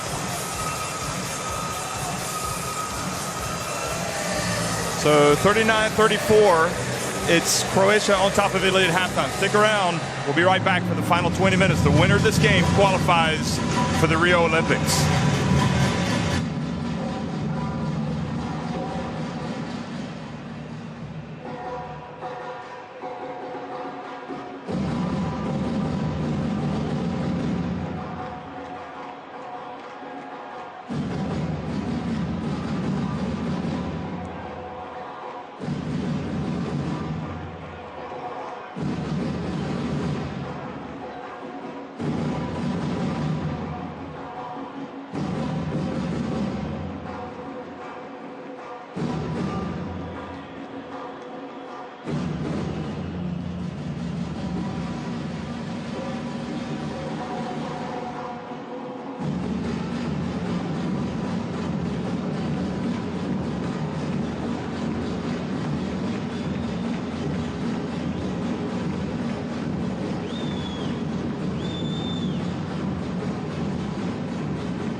Well, Italy returning to the court here for the halftime warm-ups. Got about 2 minutes and 49 seconds to get back into their rhythm here. Croatia as well. Croatia leading it 39-34. And that man, Bojan Bogdanovic, has once again taken center stage for Alexander Petrovic's Croatia with 17 points. And Dario Saric as well has been solid. 10 rebounds to go with his 5 points. And, of course, Darko Planinic came out and really gave him a lift with 9 points. This was a first half that had about a 20-minute delay, about 3.5 minutes into the game when the scoreboard malfunctioned. And now it appears both scoreboards are working, and they've removed the scoreboard that was on the floor. So let's just hope and pray that we don't have any issues, because I've got to leave the hotel at 5:45 for my flight. I'm not suggesting it's going to go that late, but I like basketball like anybody else. I don't mind seeing a couple extra overtimes, but we do need to finish this at some point. Danilo Gallinari, he came out and started playing better in the second quarter, and they're going to need him to really step up. Bellinelli just hasn't been as effective tonight, although he does now have 7 points. Made some mistakes early on, 2 of 6. I suppose, Lloyd, really it's, I mean, obviously no time to panic if you're Italy, but it just seems like they're continuously playing from behind. They've got a little bit of foul trouble, just haven't been in sync. They had the delay, and it's just been it was a frustrating opening 20 minutes for Italy for the most part. I have to say, it's very much like the first time these two teams played. At that time, that first game was 35-33 to Croatia at the half, and it was a very similar first 20 minutes for Italy. Croatia came out really hot. They dominated. They led almost throughout. What Italy had was just a great spark in the third quarter. They had 21 points in that quarter alone. Really did just kind of break the game open in the third period. So they're going to need to do something similar, or at least they don't have to have a 21-12 quarter and take a commanding lead into the fourth to win the game, but they've got to play better in this third period, I think. You know, try and get the offense clicking a little bit better, like you said. They need to shoot better from beyond the three-point line, I think, because the way Croatia play, they give up the three-point shot to you. They let you take it whenever you want. They dare you to make them. So if you're going to be dared to make them, you've got to make the other team pay.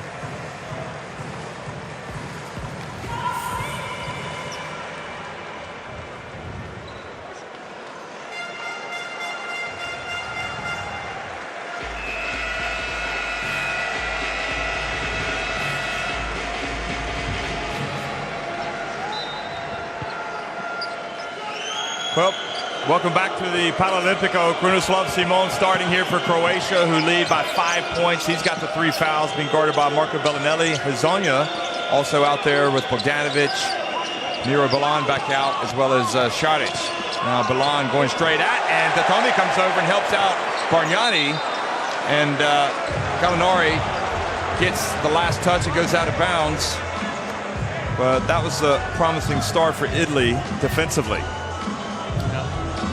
The offense is often created from the defense. So this matchup again is going to be key.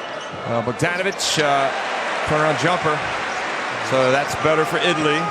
Hackett did a good job again. Made him catch it further away. Gave Gallinari the opportunity to come across and challenge the shot. Here's Bellinelli. Tried to bank it in. Yeah. Bank's not open. I think he had the opportunity to put it on the floor there. Settled for the jump shot. Simon gets it to Šarić. Faces a little bit of a double team. They don't want Simon to get off. There he is. He puts up a 3. And he made that shot in the first half, but he misses it now.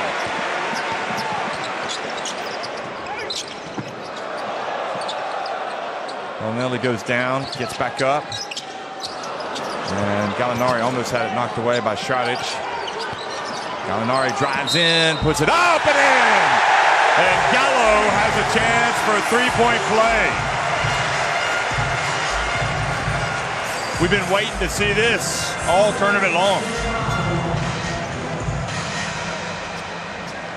It's another of those occasions. What's the arms just a little bit forward right there for Dario Saric. So close to being great defense, but instead it's just a really soft touch. So a soft foul that Gallinari, he has now really started to be a major influence on this game, hasn't he? From Italy behind, he's come with those 6 points now, 3 assists as well. So the foul was on Šarić's second. And Gallinari cuts it to a 2-point Croatia lead.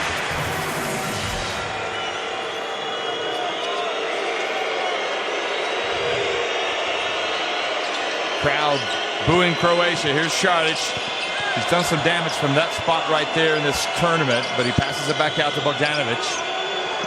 Beeline comes to set a pick, and Bogdanovic goes the other way. 1 on the shot clock, and Hazonia has to put up a 3. And good job again by Italy, and Gallinari with the rebound. The defense is getting the crowd into it. They love the effort. Datome puts it up and banks it in. He shot very well tonight. Yeah, Hazonia went for the steal, missed, and all that did was just give a wide open shot to Datome. He's been a different player tonight, Datome. Yeah, seems to enjoy coming off the bench. Simon, his pass tapped by an Italian. Crowd is into this one now. They're up every occasion. Šarić over the baseline. That's an air ball. Gallinari again was right in his grill. And Gallinari goes up and lays it up and in and draws the foul. Italy have taken the lead. Daniele Gallinari. I mean, as much as we talk about Bogdanovic and the impact that he has, what about Gallinari? When they struggled in the first quarter, he was on the bench. He's come off the bench now. I mean, just everything offensively going through him. 41-39, Italy on top. Look at that. Croatia called timeout.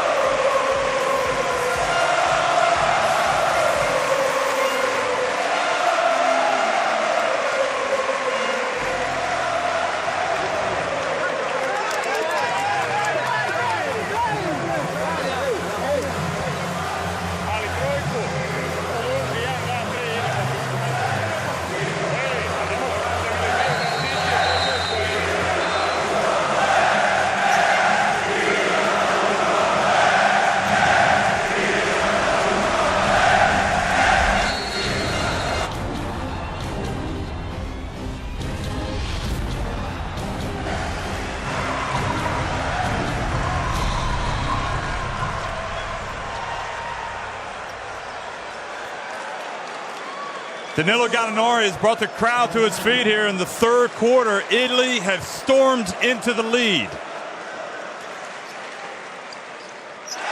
The winner of this game qualifies for the Olympics. The loser goes home. Gallinari now with 10 points.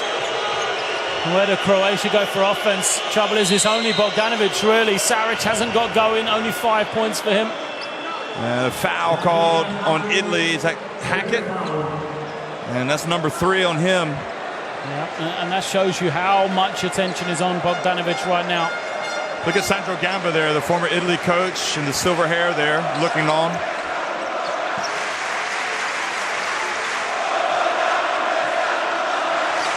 This is it's not just the main event, it's the only event in Italy tonight. Hazania from the left.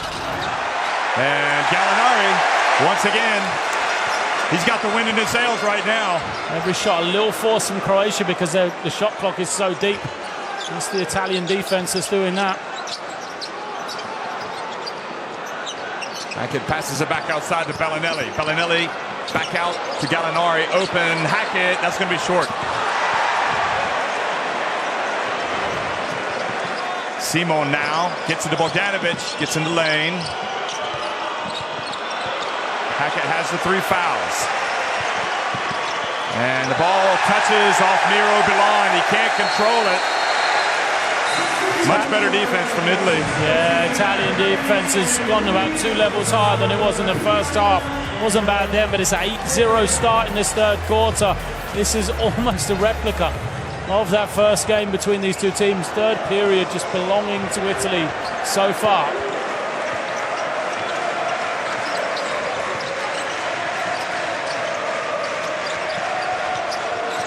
Gallinari backs up Bogdanovic. Gets in the lane. Tried to get a foul, now off to the races. 3-on-2 break. And Simon pulls up. He nails it. The 3, and that knocks it at 42. Croatia have been very good in transition. Think of all the opportunities they've had. Whenever they've run, they've got good quality out of it. Bounce pass to Gallinari. And that's the second time he drives in, a little bit perhaps out of control. Gets it back. He's going to put up a 3. I think he was feeling it. He's very confident. Not the best shot because of that. Now Croatia with a chance to go back in front.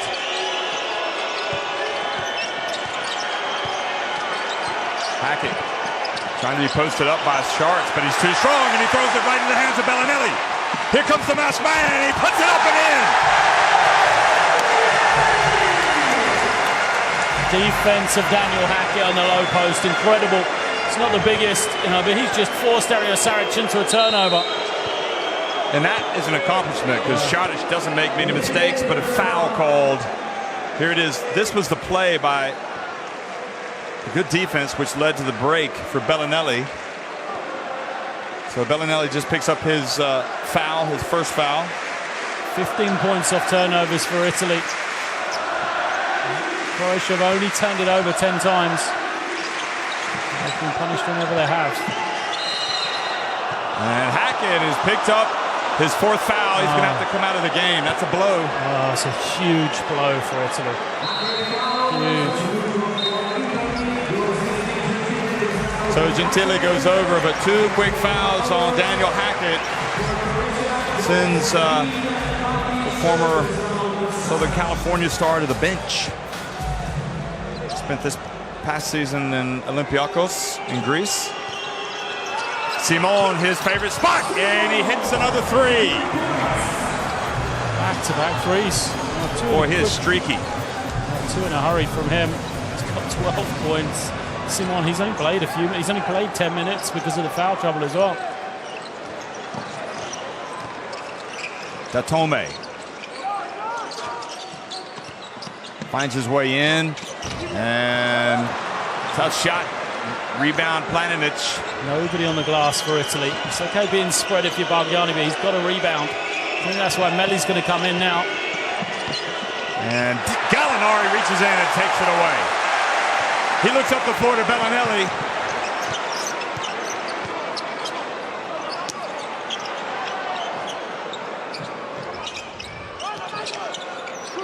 Bargnani at the line.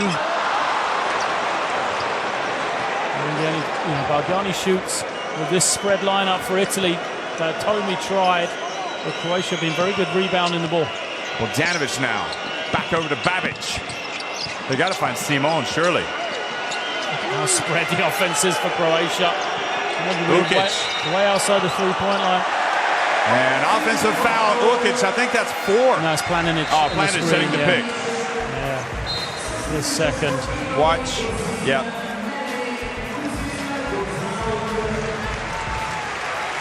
So, Gallinari and Bargnani out. Cousin and Melli in for Italy. They got to keep up the defensive intensity. Surely Gallinari won't stay out that long.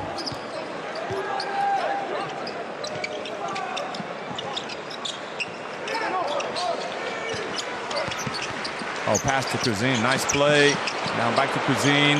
7 on the shot clock. Oh, Cousin throws it right into the hands of Ukic. Ukic lays it up and in. Again, clinical from Croatia in transition. Cousin tried to be a provider. Probably should have gone one-on-one.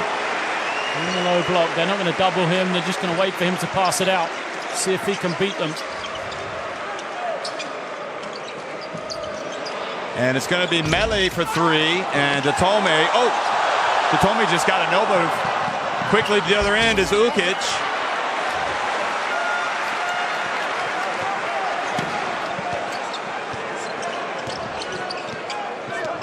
Bellinelli trapped, gets it back, and puts up a tough shot. And Italy's just out of sync. Yeah, they're trying to force it. They're trying to make the great play. You just need to relax. The great plays will be there. Look at the room Cousin's got. I'm not sure where he's trying to throw that pass. Trying to get it into Bellinelli. Try and get the home run, the superstar play. They don't need to do that. Remember, Croatia blew a 24-point lead yesterday against Greece, but then had a strong finish to the game. Now they seem to have weathered the storm a little bit. They're back up by 3. A chance to go back up even more. Simon open! Buries another one. He's got 15. I mean, you got to get that defense right against Simon. It's Planinic rolling to the basket, and because he finished so well in the first half, I think Italy are worried about him getting free. So that's why Simon's got more room. Cousin gets it to Melli, and he goes up and dunks. And a chance for a 3-point play. Boy. Bogdanovic is frustrated for himself. This is a huge breakdown. Watch him on the far side of the floor. Look, just let Melli sneak inside, and not only that, it's a 2nd and 1 that Bogdanovic has given away now. But they've got to find Simon at the other end. Yeah, well, Bellinelli is hearing it in the ear from Coach Messina about the way he's getting back after the screen, back to Simon. So Coach Messina wants him to get back quicker to challenge that shot. Simon, 5 3-pointers in the game, 5 of 7. Here he is again. Same play. Cross it. Oh, this time he throws it into the hands of Bellinelli. They've got numbers here. Simon's slow to get up. Aradori.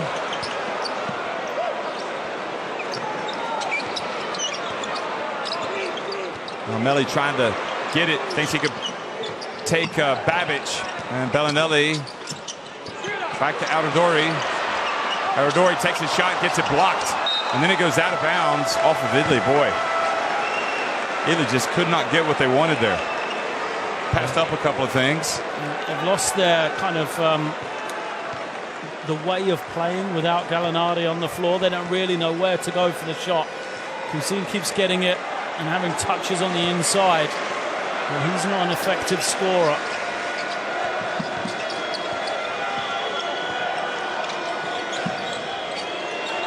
Datome and Tonu are going to come in for Italy. Simon goes up, tough shot. Planinic there, offensive rebound, puts it up and in. And then he gives us the muscles, the guns. Planinic, I've said before, he's got to be perfect in games. Perfect in his finishing around the basket, and he's been almost perfect in this game here.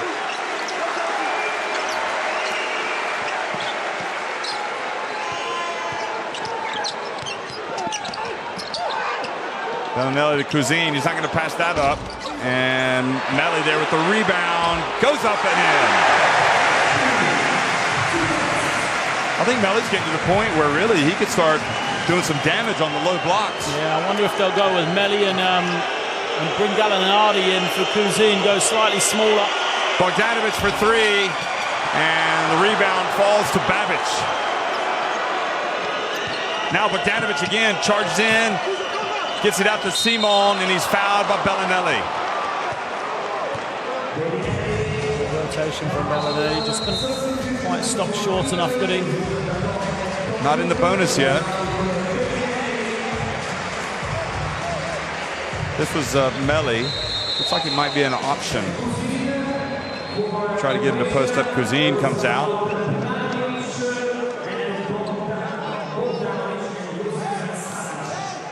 So Tonu and Datomi back in for the final 35 seconds of the quarter. Saric has got Datomi guarding him. He'll set down screen for Ukic. Yeah, see if they go to him straight away in that low block.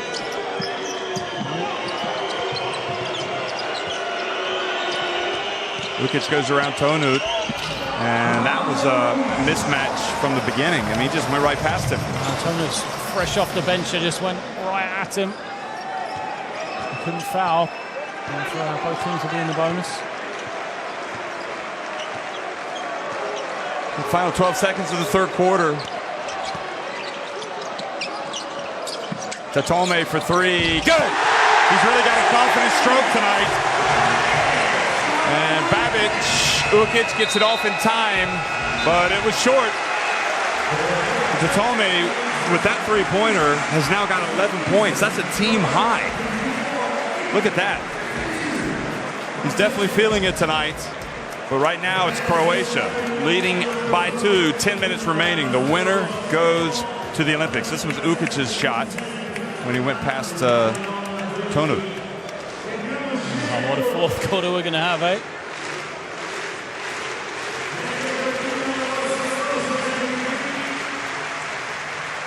So 5 of those threes for Croatia made by Krunoslav Simon.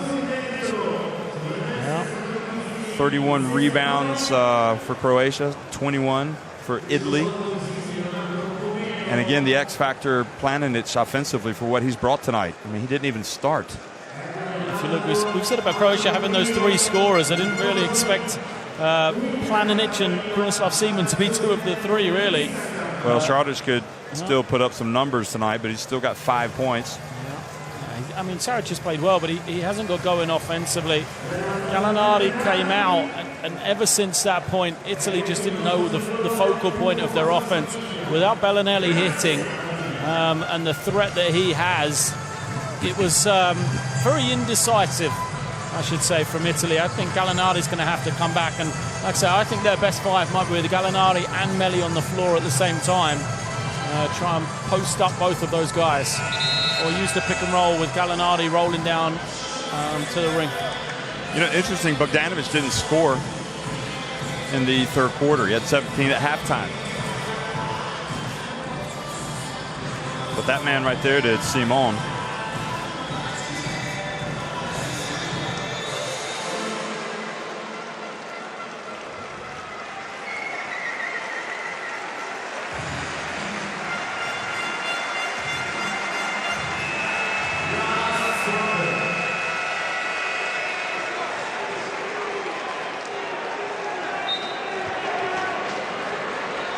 The fourth quarter action now underway here in the Paralimpico. It's Croatia leading by 2 against Italy. Remember, Daniel Hackett has the 4 fouls. He's on the bench for Italy. Gallinari back out there. Here's Tatome. He just hit the 3. Gallinari 5 on the shot clock and misses badly. So Croatia the 2-point lead. Italy need to get it done with their defense. This is the stretch for Italy to spurt, though, without Bogdanovic on the floor. That man Simon again, this time well short. And the referee tells the guys to come over and get the moisture up where Gentile fell. Gallinari looking for an opening. Who's he going to pass it to? Is he going to go to the basket? Ooh. And Meli is there for the offensive rebound. He's really giving him a presence. Yeah, I think just Meli's a better scorer on the inside. He gives up size. But when Planinic tries to hedge out and rebound on this pick and roll, Melli will finish going to the ring better than Cuisine. We're all nodding. 54 each. And Planinic goes in and gets blocked by Melli. Now, and a technical foul called on Alexander Petrovic because he was complaining. He felt like there was goal interference, but I thought it was a good block. Watch this. Oh, I don't know. Maybe it was. Yeah, it was off the backboard, wasn't it?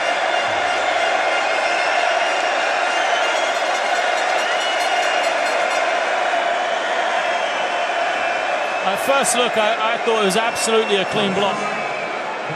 But maybe it wasn't as clear cut as I first thought. Well, Datomi takes advantage this time.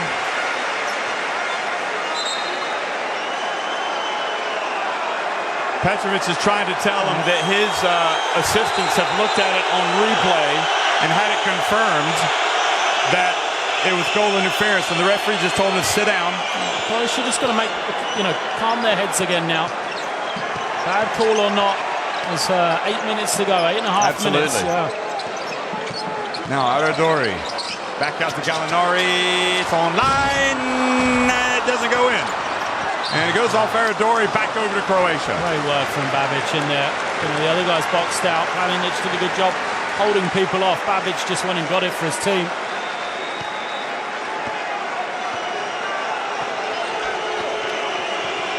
Croatia just trying to fight minutes or get still minutes while Bogdanovic is on the bench, really. Here he comes now.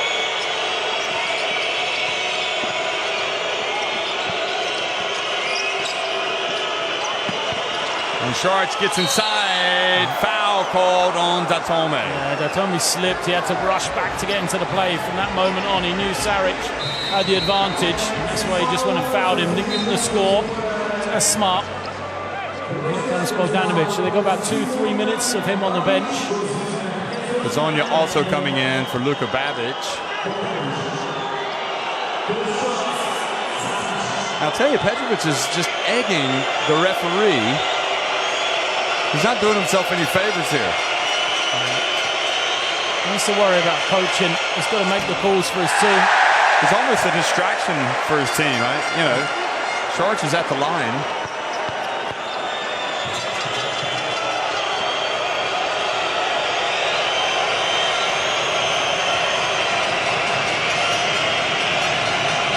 Šarić with just 5 points, now 6. So that ties it at 55.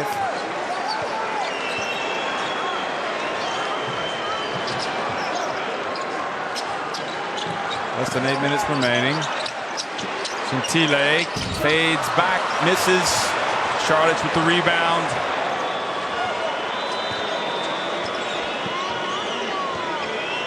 Looks like Bellinelli got up and almost checked himself into the game again. He's coming up. He was like, I'm going in.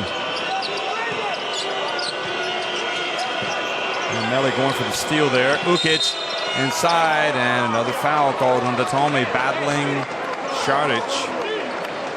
That's the second foul on Italy here in the quarter. 3 fouls now, Datome. It's interesting, twice Šarić has managed to isolate Datome in the low block. Gallinari's guarding Bogdanovic on that. I'm not sure if it was a switch. That was in favor of Croatia. Italy, then Aradori comes out, they'll get a bit bigger. Perhaps Bellinelli coming in. They get it to Ukic, the veteran, the Croatian that played at the Olympics 8 years ago. And also at the Olympic qualifying tournament. Here it is to Šarić inside. And they're going to count it. So a 3-point play opportunity for Šarić. Beautiful slip and pass. I mean, watch this from Šarić. Zonia put a pass on the money. Šarić went to like he was going to set the screen and just cut right to the basket. Lost Gallinari. It's just, again, 2 young players making very heady moves. There's 4 fouls on Melli, so he has to come out now. And the fouls are hurting Italy. How they would love to have Melli and Hackett on the floor right now, I would think.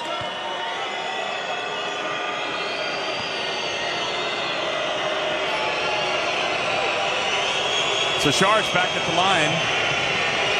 And he's getting close to double-double territory again. And he makes it, so he now has 9 points, 11 rebounds. And Daniel Hackett has to look on from the bench.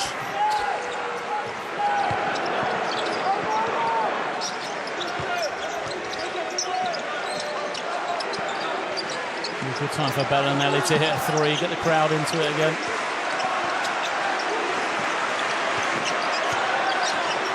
Gallinari's going to take a three, and that's going to be short. I think Croatia will live there. Gallinari's being guarded by Planinic. He'll settle for the three-point shot. Planinic would struggle to keep him in front. That's where Gallinari has to, force the ball going to the basket, either get there and finish himself or create for somebody else off the kick out.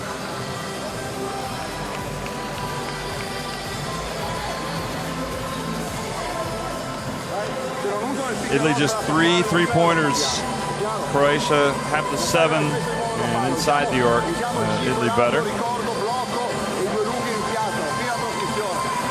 Shows you a lot, doesn't it? You're shooting 45% inside, but only 23% outside. Surely we should know where to be taking the ball rather than settle for those threes. What does it say about Croatia, though? I mean, they seem to have kind of grown up a little bit in this tournament. I mean, the most impressive thing for me is the fact that they lost that opening game, but they've been able to rebound from that, come back and beat Greece, especially. And, okay, they've struggled. They built the lead tonight. They lost it. Now they've come back and taken the lead again. So they're really proving to be quite resilient. And some of those other characters in that team may be a little bit better than we give them credit for. We talk so much about Šarić and Bogdanović, but Simon's come out and played tonight. Planinic. Yeah. He's the other guy. 11 points from him. When they can get production out of that 5 spot that they have from him tonight, it changes. It just makes him so much more versatile because he can score on the inside. He draws people to him, frees up more space on the perimeter for everyone else. Šarić can isolate against Bargnani here. And is he going to get some help? Nope, he's just going to score. Well, look at the difference. So it's 4 position against 5 position. At one end, Gallinari settles for the 3. At the other end, Šarić goes right at the man and gets the easy layup. Well, not easy, but gets a layup.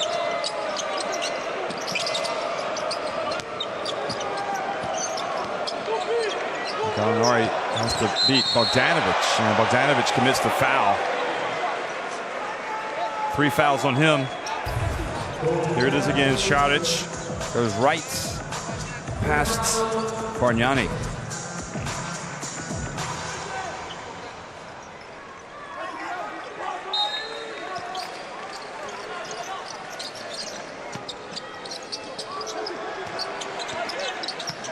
Gentili travels.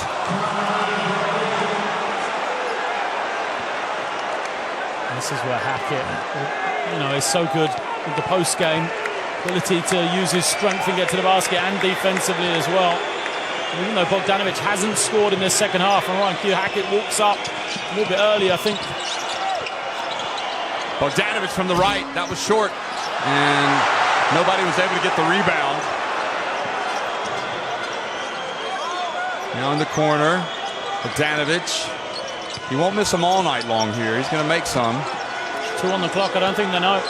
And Šarić doesn't get it off in time. So sort of a good defense from Italy, but also a break. A little bit of lapse in concentration for Croatia. So Gentile is going to come back in.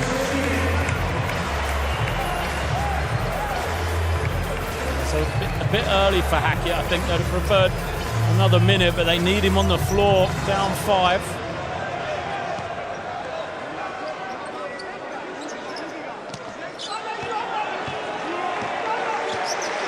Just can't pick up a cheap foul.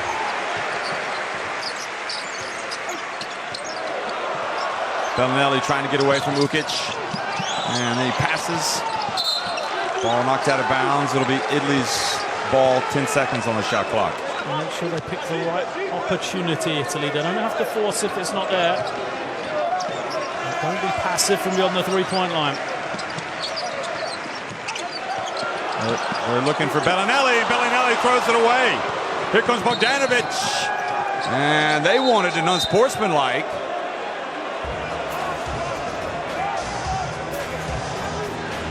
But they're not going to get it. I think he was throwing to Bargnani. It's because Datome's in front of the attacking player. So if the foul comes from the side or behind, automatic unsportsmanlike foul. But because he had sprinted back and got in front of Bogdanovic, that means it's just a regular foul. But it is the 4th team foul already against Italy. So any more fouls from them, Croatia will be shooting out the line. So a long time to go. They're 88% right now. And inside! The foul and the three-point play opportunity for Šarić. Well, I said throughout the first half, he hasn't had a great game offensively, but how good has he been? Just the poise, mentally his ability to stick with the game, even though, to have that confidence, even though he hasn't played well offensively in the first half, and to take over a game like this in the second. I mean, Bogdanovic scoreless in the second half, and Dario Šarić has just picked up the slack. Well, Croatia's biggest lead of the game is 11. And they've now gone back in front by 7 with a chance to go up by 8. Everything's on the table for Italy now. Hackett's in the game, Melli's in the game, both of those with the 4 fouls. But, this is the 5 they're going to have to go with. This is the 5 that will produce for them. Italy's players looking on nervously from the bench. Yeah, they've got to try and isolate with Melli. High ball screen maybe. See if they can attack Planinic. Or if he hedges, Melli roll into the basket.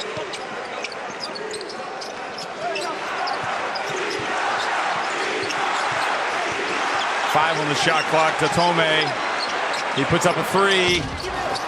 And long rebound. Then they settle and don't make the 3. Here's Bellinelli going to the basket. And he tries to dunk it and draws the foul from Šarić. And that will be number 3 on Šarić. It'll be interesting to see a replay on that one. But the reason Šarić picked up a foul is because Bellinelli was so aggressive. Look at this. I like that as a play. I think that's a tremendous play from him. To attack the ring, not settle for the 3 as Italy have done.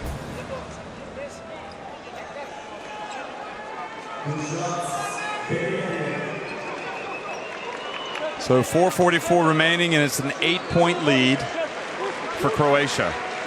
Italy trying to get back to the Olympics for the first time since 2004. Croatia for the first time since 2008. And Bellinelli gets it back to a 7-point deficit.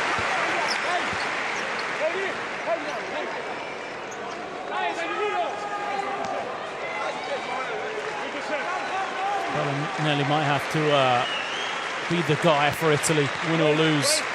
If they are going to let him shoot, he's the guy that can make them. So they run a couple of plays from him, see if he can free himself to make 1 or 2, get the crowd into it again. 6 points, the lead. Croatia, 4.5 minutes remaining. Hezonja, big time for him to be in the game. He's going to put up a 3 and misses, but Planinic with the offensive rebound gets blocked. And this time Hackett picks up the ball, and he's going to break, and he's going to pull it back out. And his bounce pass, and they go up to Gallinari for the dunk.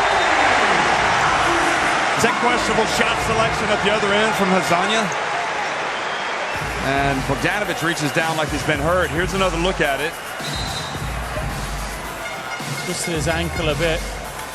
But not only Hezonja's shot, also Planinic, the offensive rebound, fresh 14, rather than pull it out, use some time with the lead. He tried to force the shot up, and all that did was gave Italy the opportunity to get out in transition. And then for Italy, what did they do? Took their time, used that drag ball screen where Daniel Hackett can get into the lane. If he's able to get into the lane, Daniel Hackett, he often makes good things happen. Petrovic brings Hezonja out and puts Simon back in. Simon has been hitting his shots tonight, 15 points. He's got the 3 fouls. Nobody with Croatia on 4 fouls. Hackett and Datome each with 4 fouls, as well as Melli for Italy. And they're all in the game. And he goes up. Good defense. Great rebound from Planinic, and he puts it up and in. And a foul called as well. Yeah. Against the Tommy. Unbelievable. It's just great work from Planinic. And what an offensive rebound from him. It was indeed the foul called on Tome. So Planinic now 13 points, 4 rebounds. And something that's gone quietly unnoticed by us is 10 offensive rebounds from Croatia. Planinic, there's another one, done an excellent job. They've got only 10-second chance points, but it's also just, the offensive rebound, how it takes the heart away from the Italian defense. Forces you to play defense for another 10 seconds or so, just a disappointment factor as well.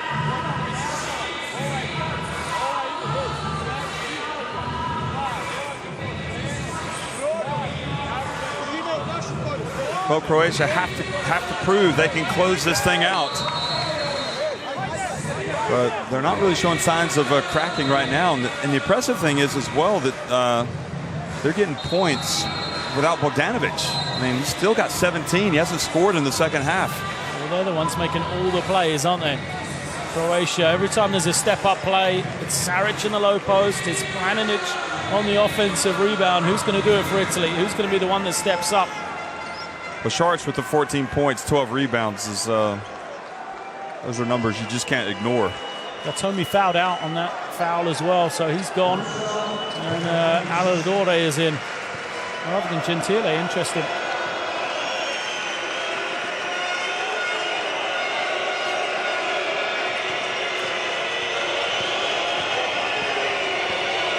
Well, he is definitely the X factor tonight. Planinic coming off the bench, and fortunately for Italy, he misses badly. He shot him well before that.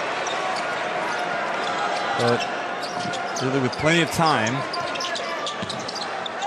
3 minutes, 45 seconds. Bellinelli, that's online. That's good. That's a 3.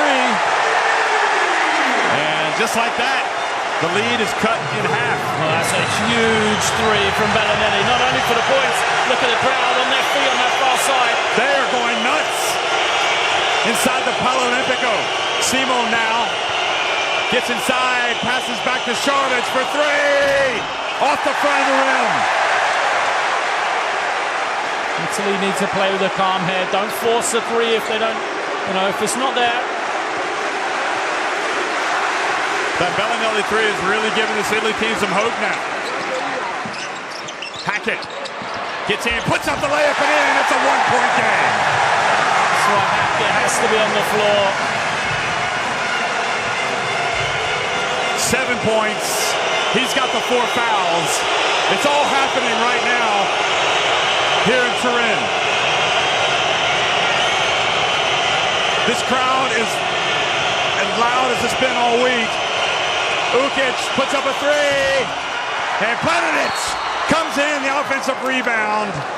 Is that Hackett? And I think it was on Gallinari. I think it's Hackett.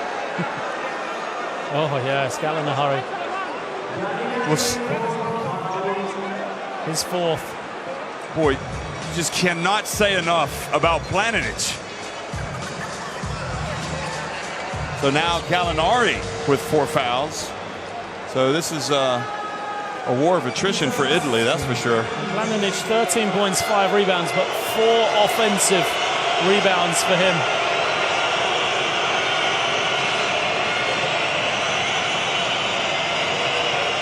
Two and a half minutes, 2:33 to go.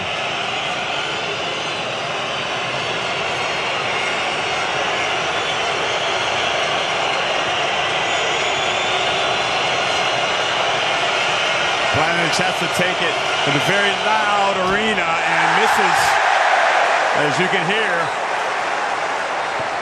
This is what you call home court advantage for Italy.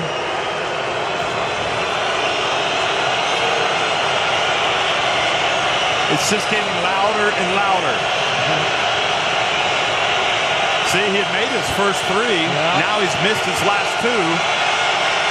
And he breaks the second one. And Gallinari with those long arms goes up and gets the rebound, hands it off to Hackett. Well, that's the home court advantage here in Turin for Italy.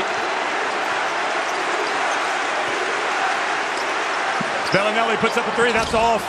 And Gallinari fights for the rebound. It goes back to Italy. It looked like it went off Šarić. Tremendous work from Gallinari there.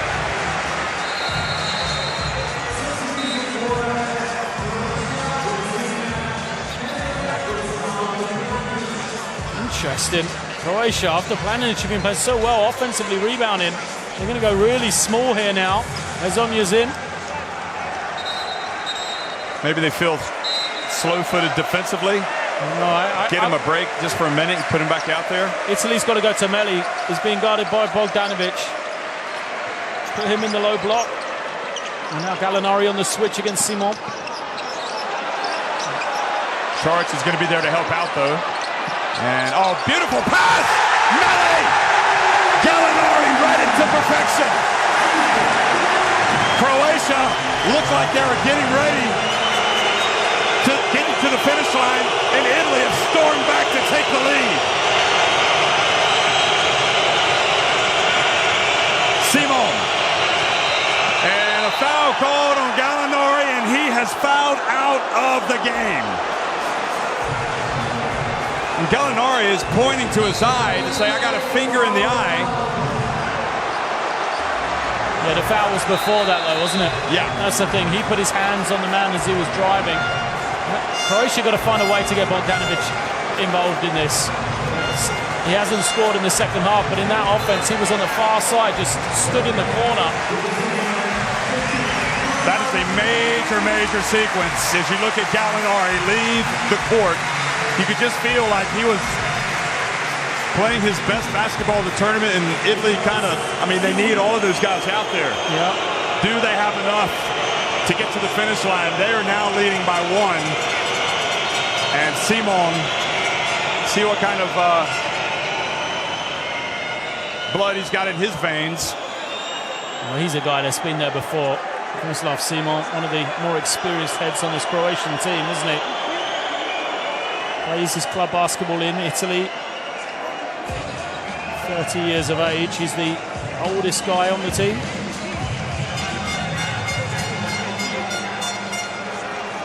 So Gallinari takes the seat. He fouls out, and there's his dad looking on. 12 points, 8 rebounds for Gallinari, and Simon gets the shooter's roll.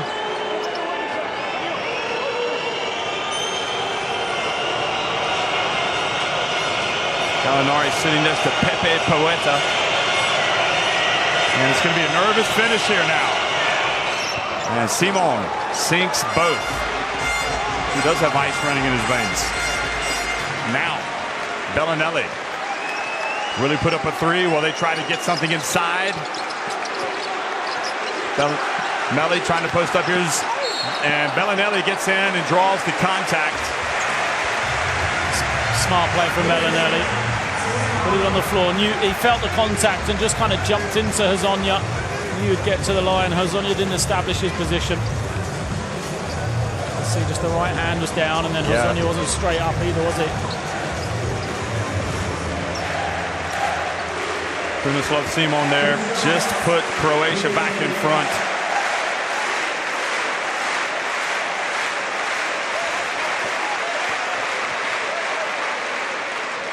Bellinelli makes the first. He's wearing the mask because of the broken cheekbone. I'm sure they like the toughness. Yeah, I mean, he's a very good free throw shooter, Bellinelli. 83% in the NBA season this year. Has he taken many as big as this for Italy? He makes both.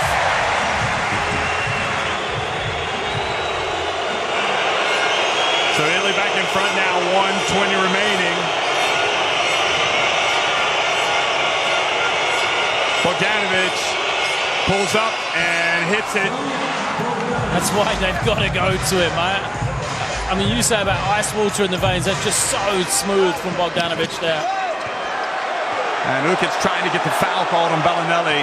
And Pettit, the referee, says, nope, we got to play on. See if they try to get something going to the basket again. No, it's going to be Bellinelli at the line, and he misses. And Bogdanovic has it. Good box out from Ukic, just held on to Meli. Nobody else from Italy trying to get after it. 46 seconds. Croatia with a 1-point lead. Bogdanovic. Aradori's got to be careful. He's going to go right past him. He does, and misses the shot. It looked like Melli might tap it in.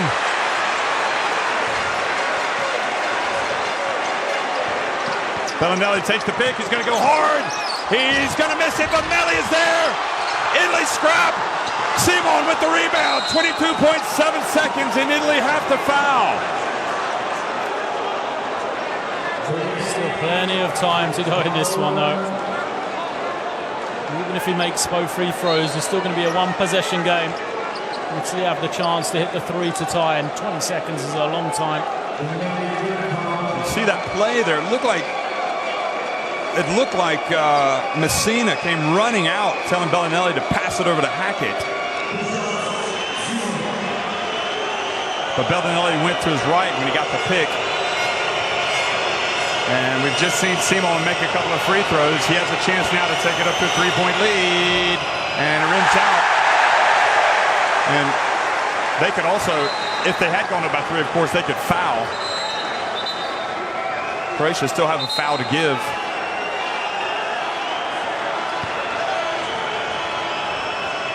Well, this is pretty intense stuff. Olympic place on the line. 69-68.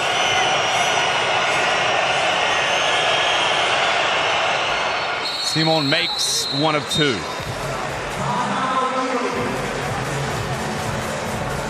So, timeout, Italy.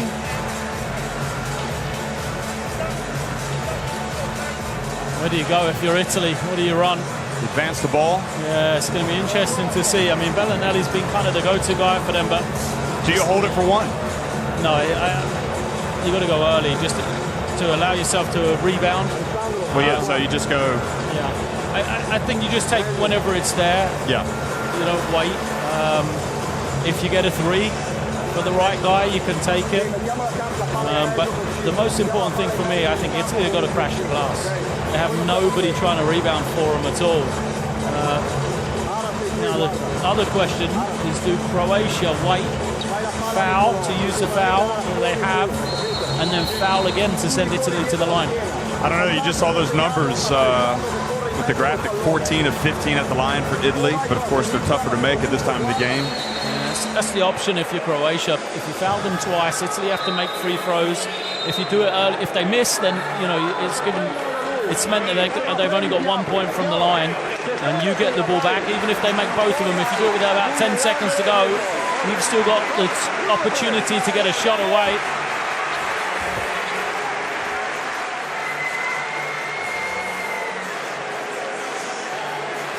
I'm surprised he hasn't brought Tommy back in. He shot it pretty well today. He's fouled out. Oh, of course he has. That's why. 5 fouls. Yeah. So you've got 21.2 seconds. Italy trailing by 2. This is the final of the FIBA Olympic qualifying tournament here in Turin. The winner of this game goes to the Olympics. Gentile has it. They're running the play. Small lineup. Bellinelli's being held there by Ukic. And they're going to call the foul now with 10.7 seconds remaining. So Croatia really small. And they're switching everything. Means that they haven't got an advantage on the switch, and they go to the inside. So they're going to continue to do that. He's the one. He's got it. I know he's not really their go-to guy, but I think Melli, if he screams for someone, rolls to the basket, he can post up a smaller man. Gentile's going to inbound it right in front. He gets it to Bellinelli, goes behind his back, puts up a tough shot. The follow is good by Melli. 5.6 seconds remain. And now Croatia are going to call a timeout to talk about it and advance the ball. Here it is again. Look at this. He goes behind his back, gets the shot up, and Melli was able to get in and get one of the biggest taps of his career. Well, I said I wanted someone from Italy to rebound, and that's why. It's a great move from Bellinelli, but great play from Melli. He's there with 2 Croatian defenders, and that's the negative of going small. If you're Croatia, they got the advantage of switching, but when he missed, tremendous effort from Melli. Melli, 11 points and 8 rebounds. But It's still a long time to get a shot if you're Croatia. I mean, 6 seconds. How many times have they got the ball to 6 seconds on a shot clock? And Bogdanovic or Saric has come up with a play. I don't think that the time is really a factor right now. Well, don't forget, Italy, if they foul, they'll put them on the line. So it's a brave referee is going to make that call. He might not get out of Turin if he does make that call. I'd be surprised. Well, maybe they'll give it to Hezonja. We talked about this being his coming out tournament. He hasn't been brilliant, but who knows? He won't shy away from a shot, that's for sure. So Aradori's going to guard Ukic. They advance the ball after the timeout. And Ukic is going to inbound it. Bogdanovic has it. He gets in. He puts it up. He misses. And we're going to have overtime. Oh! Would that have counted? That may have counted. We'll have to look and see again.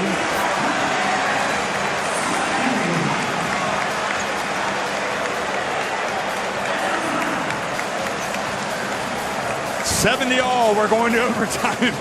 I mean, we always said this was going to be arguably the closest qualifier. Let's have a look at this one. Bogdanovic is incensed that he got fouled in the last possession. I didn't see it. Hackett again, great defense. But we've said, haven't we, since we saw the teams coming in, this is going to be, just some incredible matchups. Overtime and the one to win.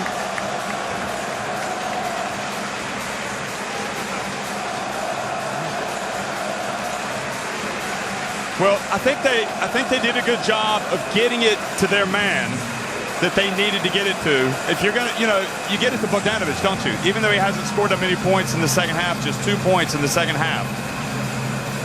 And it wasn't the worst look for him either. That's the type of shot he'll take on a regular basis.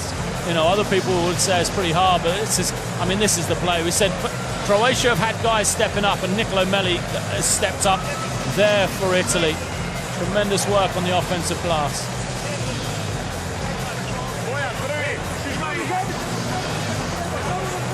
The foul's still an issue for Italy, though, aren't they? I mean, that's right. They don't have Gallinari in the fourth in the overtime. They don't have Datomi, and Hackett is on 4 as well.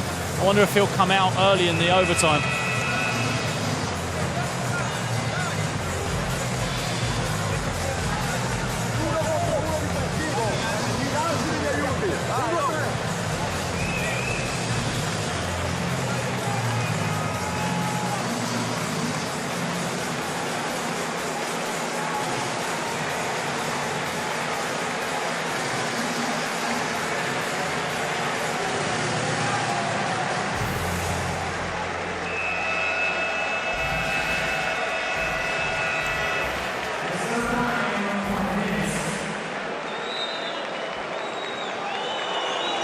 Okay, the overtime is underway. 70-all between Italy and Croatia. Croatia had a shot to win it at the end, and Bogdanovic missed from the corner, although he was well guarded. Now Šarić going to post up Hackett, gets inside and goes strong. Hackett has to be careful about how he defends in there. That was a good call by Petrovic. Absolutely. Hackett doesn't want to, he can't be as physical as he usually is at the risk of that 5th foul, and Saric knew that.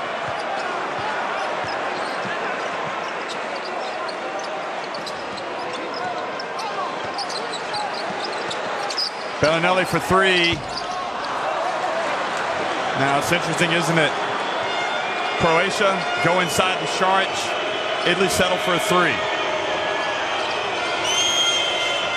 See if they go again to Šarić. Nope, they're going to have Simone for 3. That was from down in Milan way. And did the ball go out of bounds? Yes, it did. So it goes back over to Croatia. It's one of those occasions. Bellinelli steals it. He's away. He's got a layup. Bogdanovic just got fingers on it. Tipped it onto his leg.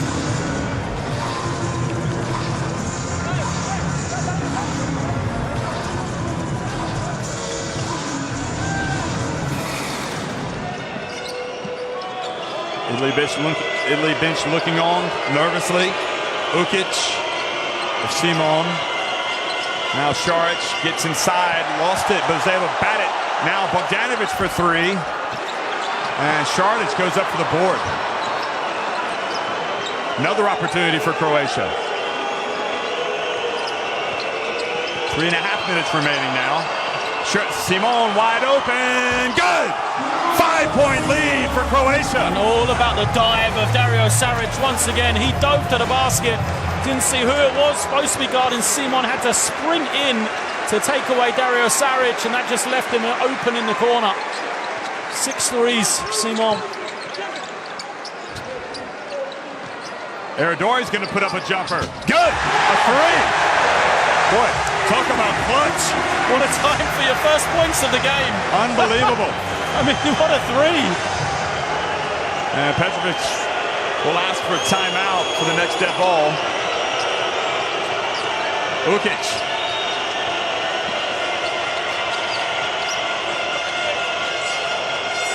Šarić, guarded by Bellinelli. He's going to take it inside. And a foul called on Bellinelli. His fourth.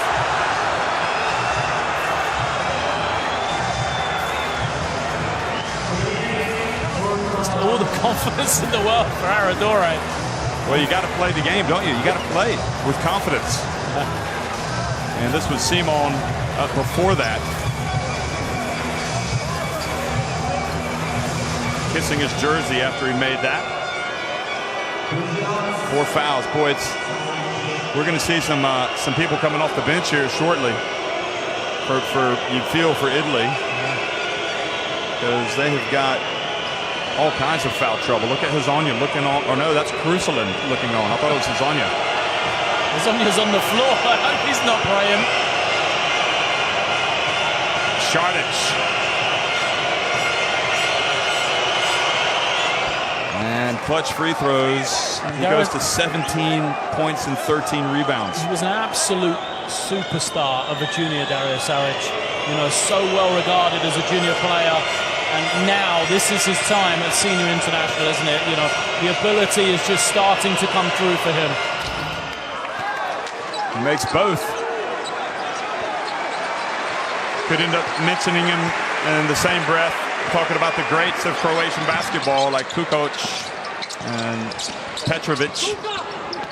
Here goes Aradore. And he was hemmed in. Passes now Hackett. Spins into the lane. Over to Aradore. Another three. And the ball batted out to Hackett. Over to Aradore. He asked for it. He's got it. But it's off the back of the rim. With 2:10 remaining. Oh, they've got 2 good looks, really, Italy. And I don't mind Aradore shooting them either. He's got some, you know, he's got the ability to make them. He just did. He's confident shooting it. Croatia can get a real dagger here if they make this. Ukic with 3 on the shot clock. Short. Aradore. 1:45 to go. Hands off to Bellinelli. Don't need a 3, Italy. Hackett gets inside, draws the foul from Hezonja. Much better from Daniel Hackett there. He's the one guy, isn't he, that trying to take people off the dribble, get into the lane. Everybody else just kind of sitting around the 3-point line. Both teams playing for their Olympic lives right here. They're trying to get to Rio. And Hackett. Italy shot it very well from the line. That's only their second miss. 14 of 16 now. 1 minute and 37 seconds to go.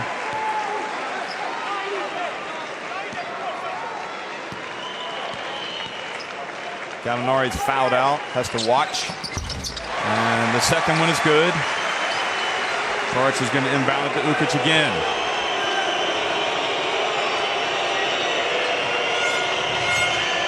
See if they can run a play for Šarić. And they're going to give it to Bogdanović.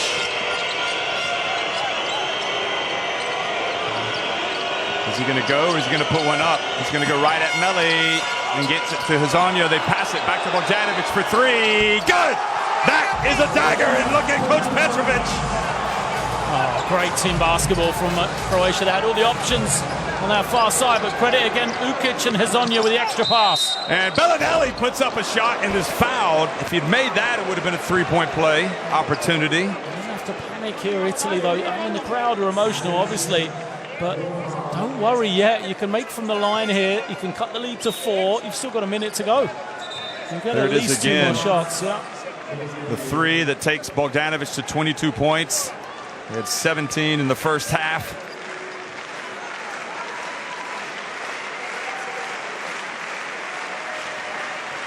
The problem they've got is that Croatia will take some time off the clock. Yeah, but they're going to get 2 more shots. They have to. So you don't need to panic, but they've got to get stops on the defensive end. That's the most important thing. Stop. Get a quick score. We're in overtime. It's been a very interesting game. The shot clock malfunction in the first quarter caused a 20-minute delay. And Bellinelli makes both. Now they need to play defense like their lives depend on it. Bellinelli with 18 points. 8 of 9 at the line. Simon guarded by Gentile. It's the same play again. Saric will come ball screen. Bogdanovic back out to shot. He's 6 on the shot clock, and he loses it. Here comes Hackett. Up to Gentile. Oh, Gentile missed the layup. You might have to think about fouling now. That was their opportunity. And they do foul. It's so unfortunate because Bellinelli was absolutely flying down this right-hand wing. He was just a step behind Hackett that he couldn't see him. If Hackett had known he was there, I think he would have gone to Bellinelli to hit the 3, and now Bellinelli's had to sacrifice himself with that 5th foul. And we knew that was going to happen. Eventually, one of them would go, and it's Bellinelli. Italy up against it, down 4 in overtime. And a break for Italy as Simon misses the first. Croatia, round of 16, humiliated last year by the Czech Republic. And here they are. They're about really within touching distance of the Olympics, but he misses both. On Gentile, just threw it away. What was he doing? It was a play for it. It was Saric, though. Saric stole it. Just every time you need a play, Dario Saric is there. And that is devastating for Italy and for Gentile, who missed the layup on the break. Now they've lost Melli to 5 fouls. 23.4 seconds remaining. And Bogdanovic, a good free throw shooter, goes to the line. Takes his time, makes the first.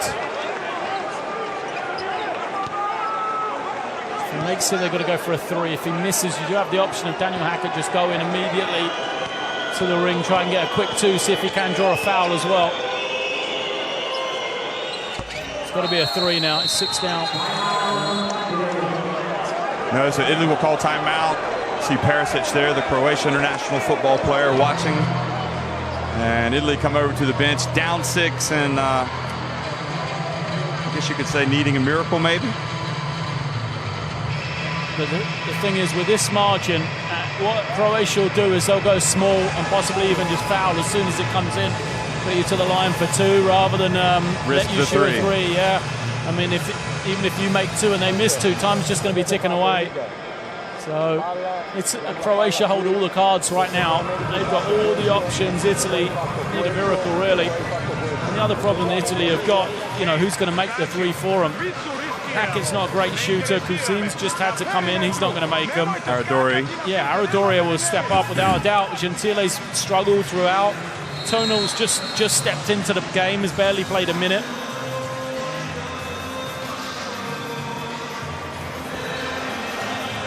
So Italy's Olympic hopes dangling by a thread.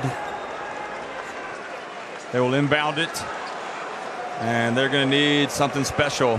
What a great moment for Croatian basketball this will be. in hostile territory if they can qualify for the Olympics.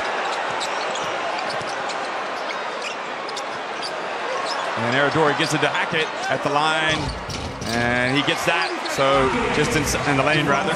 It's a 2, though. They needed a 3. And they foul with 12.4 seconds remaining.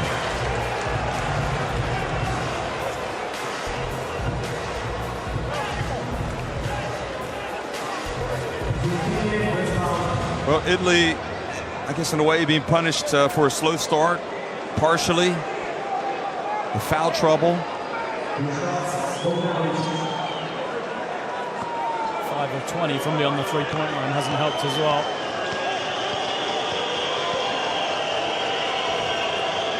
And as good as Šarić has been tonight, it could be that Bogdanović gets the MVP. He's got a game-high 25 points right now. And Petrovic looks like he's on course for the most famous moment in his coaching career, getting Croatia back to the Olympics. Aradori, Italy can't mess around. They got to put it up. Hackett. Aradori for 3, misses. Croatia rebound, and Croatia has spoiled the party here in Turin. It is Croatia that has qualified for the Olympics. Šarić has gone down. Hopefully he's okay. Fantastic achievement. Fantastic achievement for Croatia. Look at the celebrations. They have beaten Italy, the hosts, 84-78 to qualify for the Olympics. Unbelievable scenes. And you've got to say they deserve it. I mean, what a performance from Croatia. On the road here in Italy, Bogdanović stepped up, Šarić stepped up, Simon with 21 points stepped up, Planinic with 13 points stepped up. You know, they just had performances from all over the floor. So congratulations to Croatia. Absolutely. 84-78. Bogdanović with the 26 points. Look at him. He really has been terrific. And, you know, the fact that Croatia, I just can't get over that Croatia, that we watched kind of implode last year in the round of 16, has come out and done this. It is incredible. And this is the drama of the Olympic qualifying tournaments. Absolutely. I mean, Croatia came in, we were speaking before about all the players they're missing as well. Just like other teams, they haven't had everyone here, but what a tremendous performance. I mean, you cannot give enough credit to that man, Bogdanović, really, can you? No, and to be fair, we've harped on Petrovic's issues with his complaining, but I mean, he's done a masterful job. Yeah, but today he didn't let it get to him. You know, they did get some tough calls. They did get the the goaltend as well. I don't think was the right call.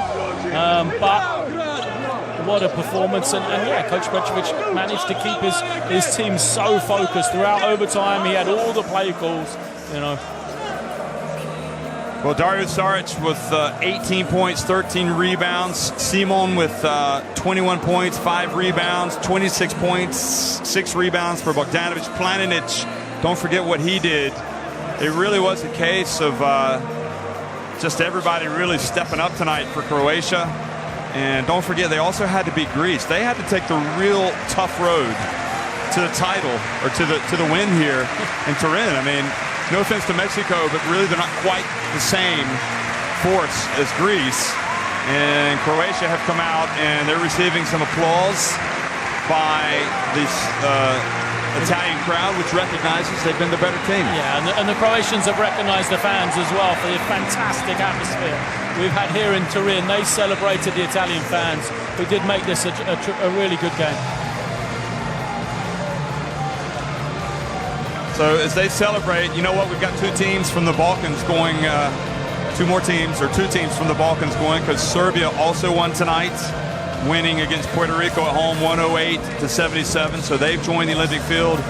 And tomorrow either France or Canada will win and qualify for the Olympics. Arapovic didn't play here at the Olympic qualifying tournament, but could be that he'll be on the plane ride to Rio for the Olympics. And Miro Bilan, just all the way. It's just very difficult to win the OQT. And Italy know that. They have the home pressure. just wasn't quite there. And much of that is owed to this team right here. They were just too good.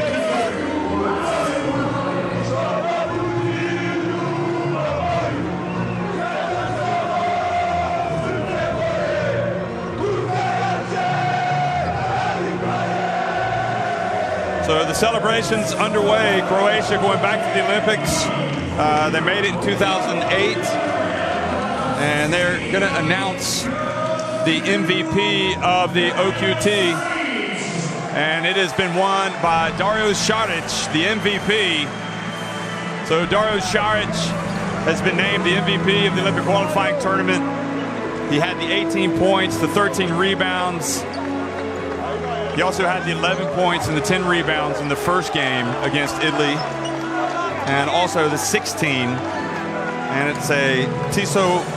The award that is being given is being presented by Tissot,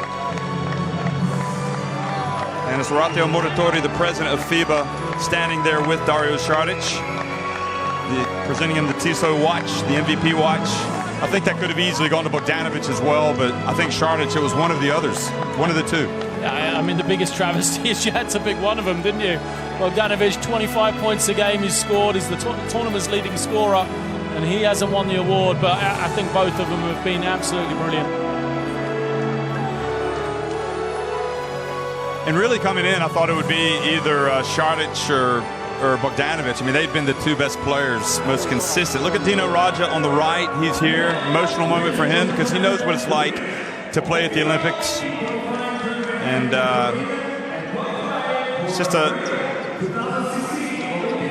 big moment for international basketball. You hate to see the Italians lose, especially as the host nation, but now they're being presented, the Croatians, with the ticket to Rio. It's going to be a long, hard rest of the summer, I guess, for Italy and their basketball fans. But not for Croatia. They'll take a break. They'll regroup.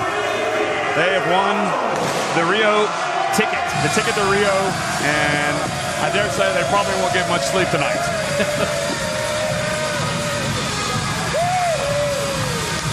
And you got to say, I mean, you mentioned the tough road that they had, but overall, all the games, I think they are the deserved winner as well. They put they put the performances together. They've had to win here against Italy. You know, everything.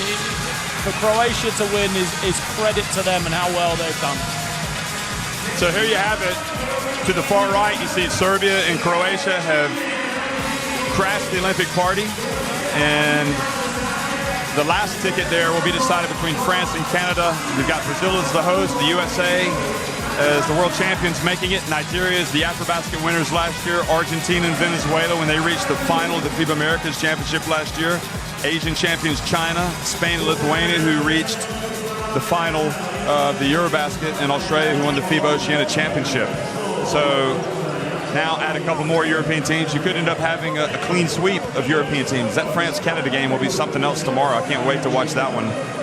Well, as we've seen today, though, Jeff, you can never count your chickens too early. I don't think many people, thought that Italy would lose here at home, but Croatia are on their way to Rio. Well, we hope that we've taken some of you back to the good old days of the great Yugoslavian basketball. It's been a great all night for the Balkans, hasn't it? Both Serbia and also Croatia here, and you've been able to watch really two, I'd say, Croatian greats kind of in the making. Bogdanovic and Saric, and some incredible performances from Simon and Planinic. And, of course, Alexander Petrovic deserves a lot of credit over there as coach. It's been our pleasure to bring it to you. Lloyd, any closing thoughts? Who's going to win the Olympics? One of the teams that's qualified, or France or Canada. There you go. No, thank you, Jeff. It's been a pleasure to be here with you, as always, in Turin. Fabulous tournament, well organised, and a great city as well. Yep. Thanks a lot for hosting it to Italy, and whenever you get a chance to come to Turin, you'd be making a big mistake if you said no. Get yourself over here. It's a wonderful place. So one final time, Croatia in overtime winning it 84-78 over Italy to win the FIBA Olympic qualifying tournament in Turin and to qualify for the Rio de Janeiro Games. Thanks for watching, everyone.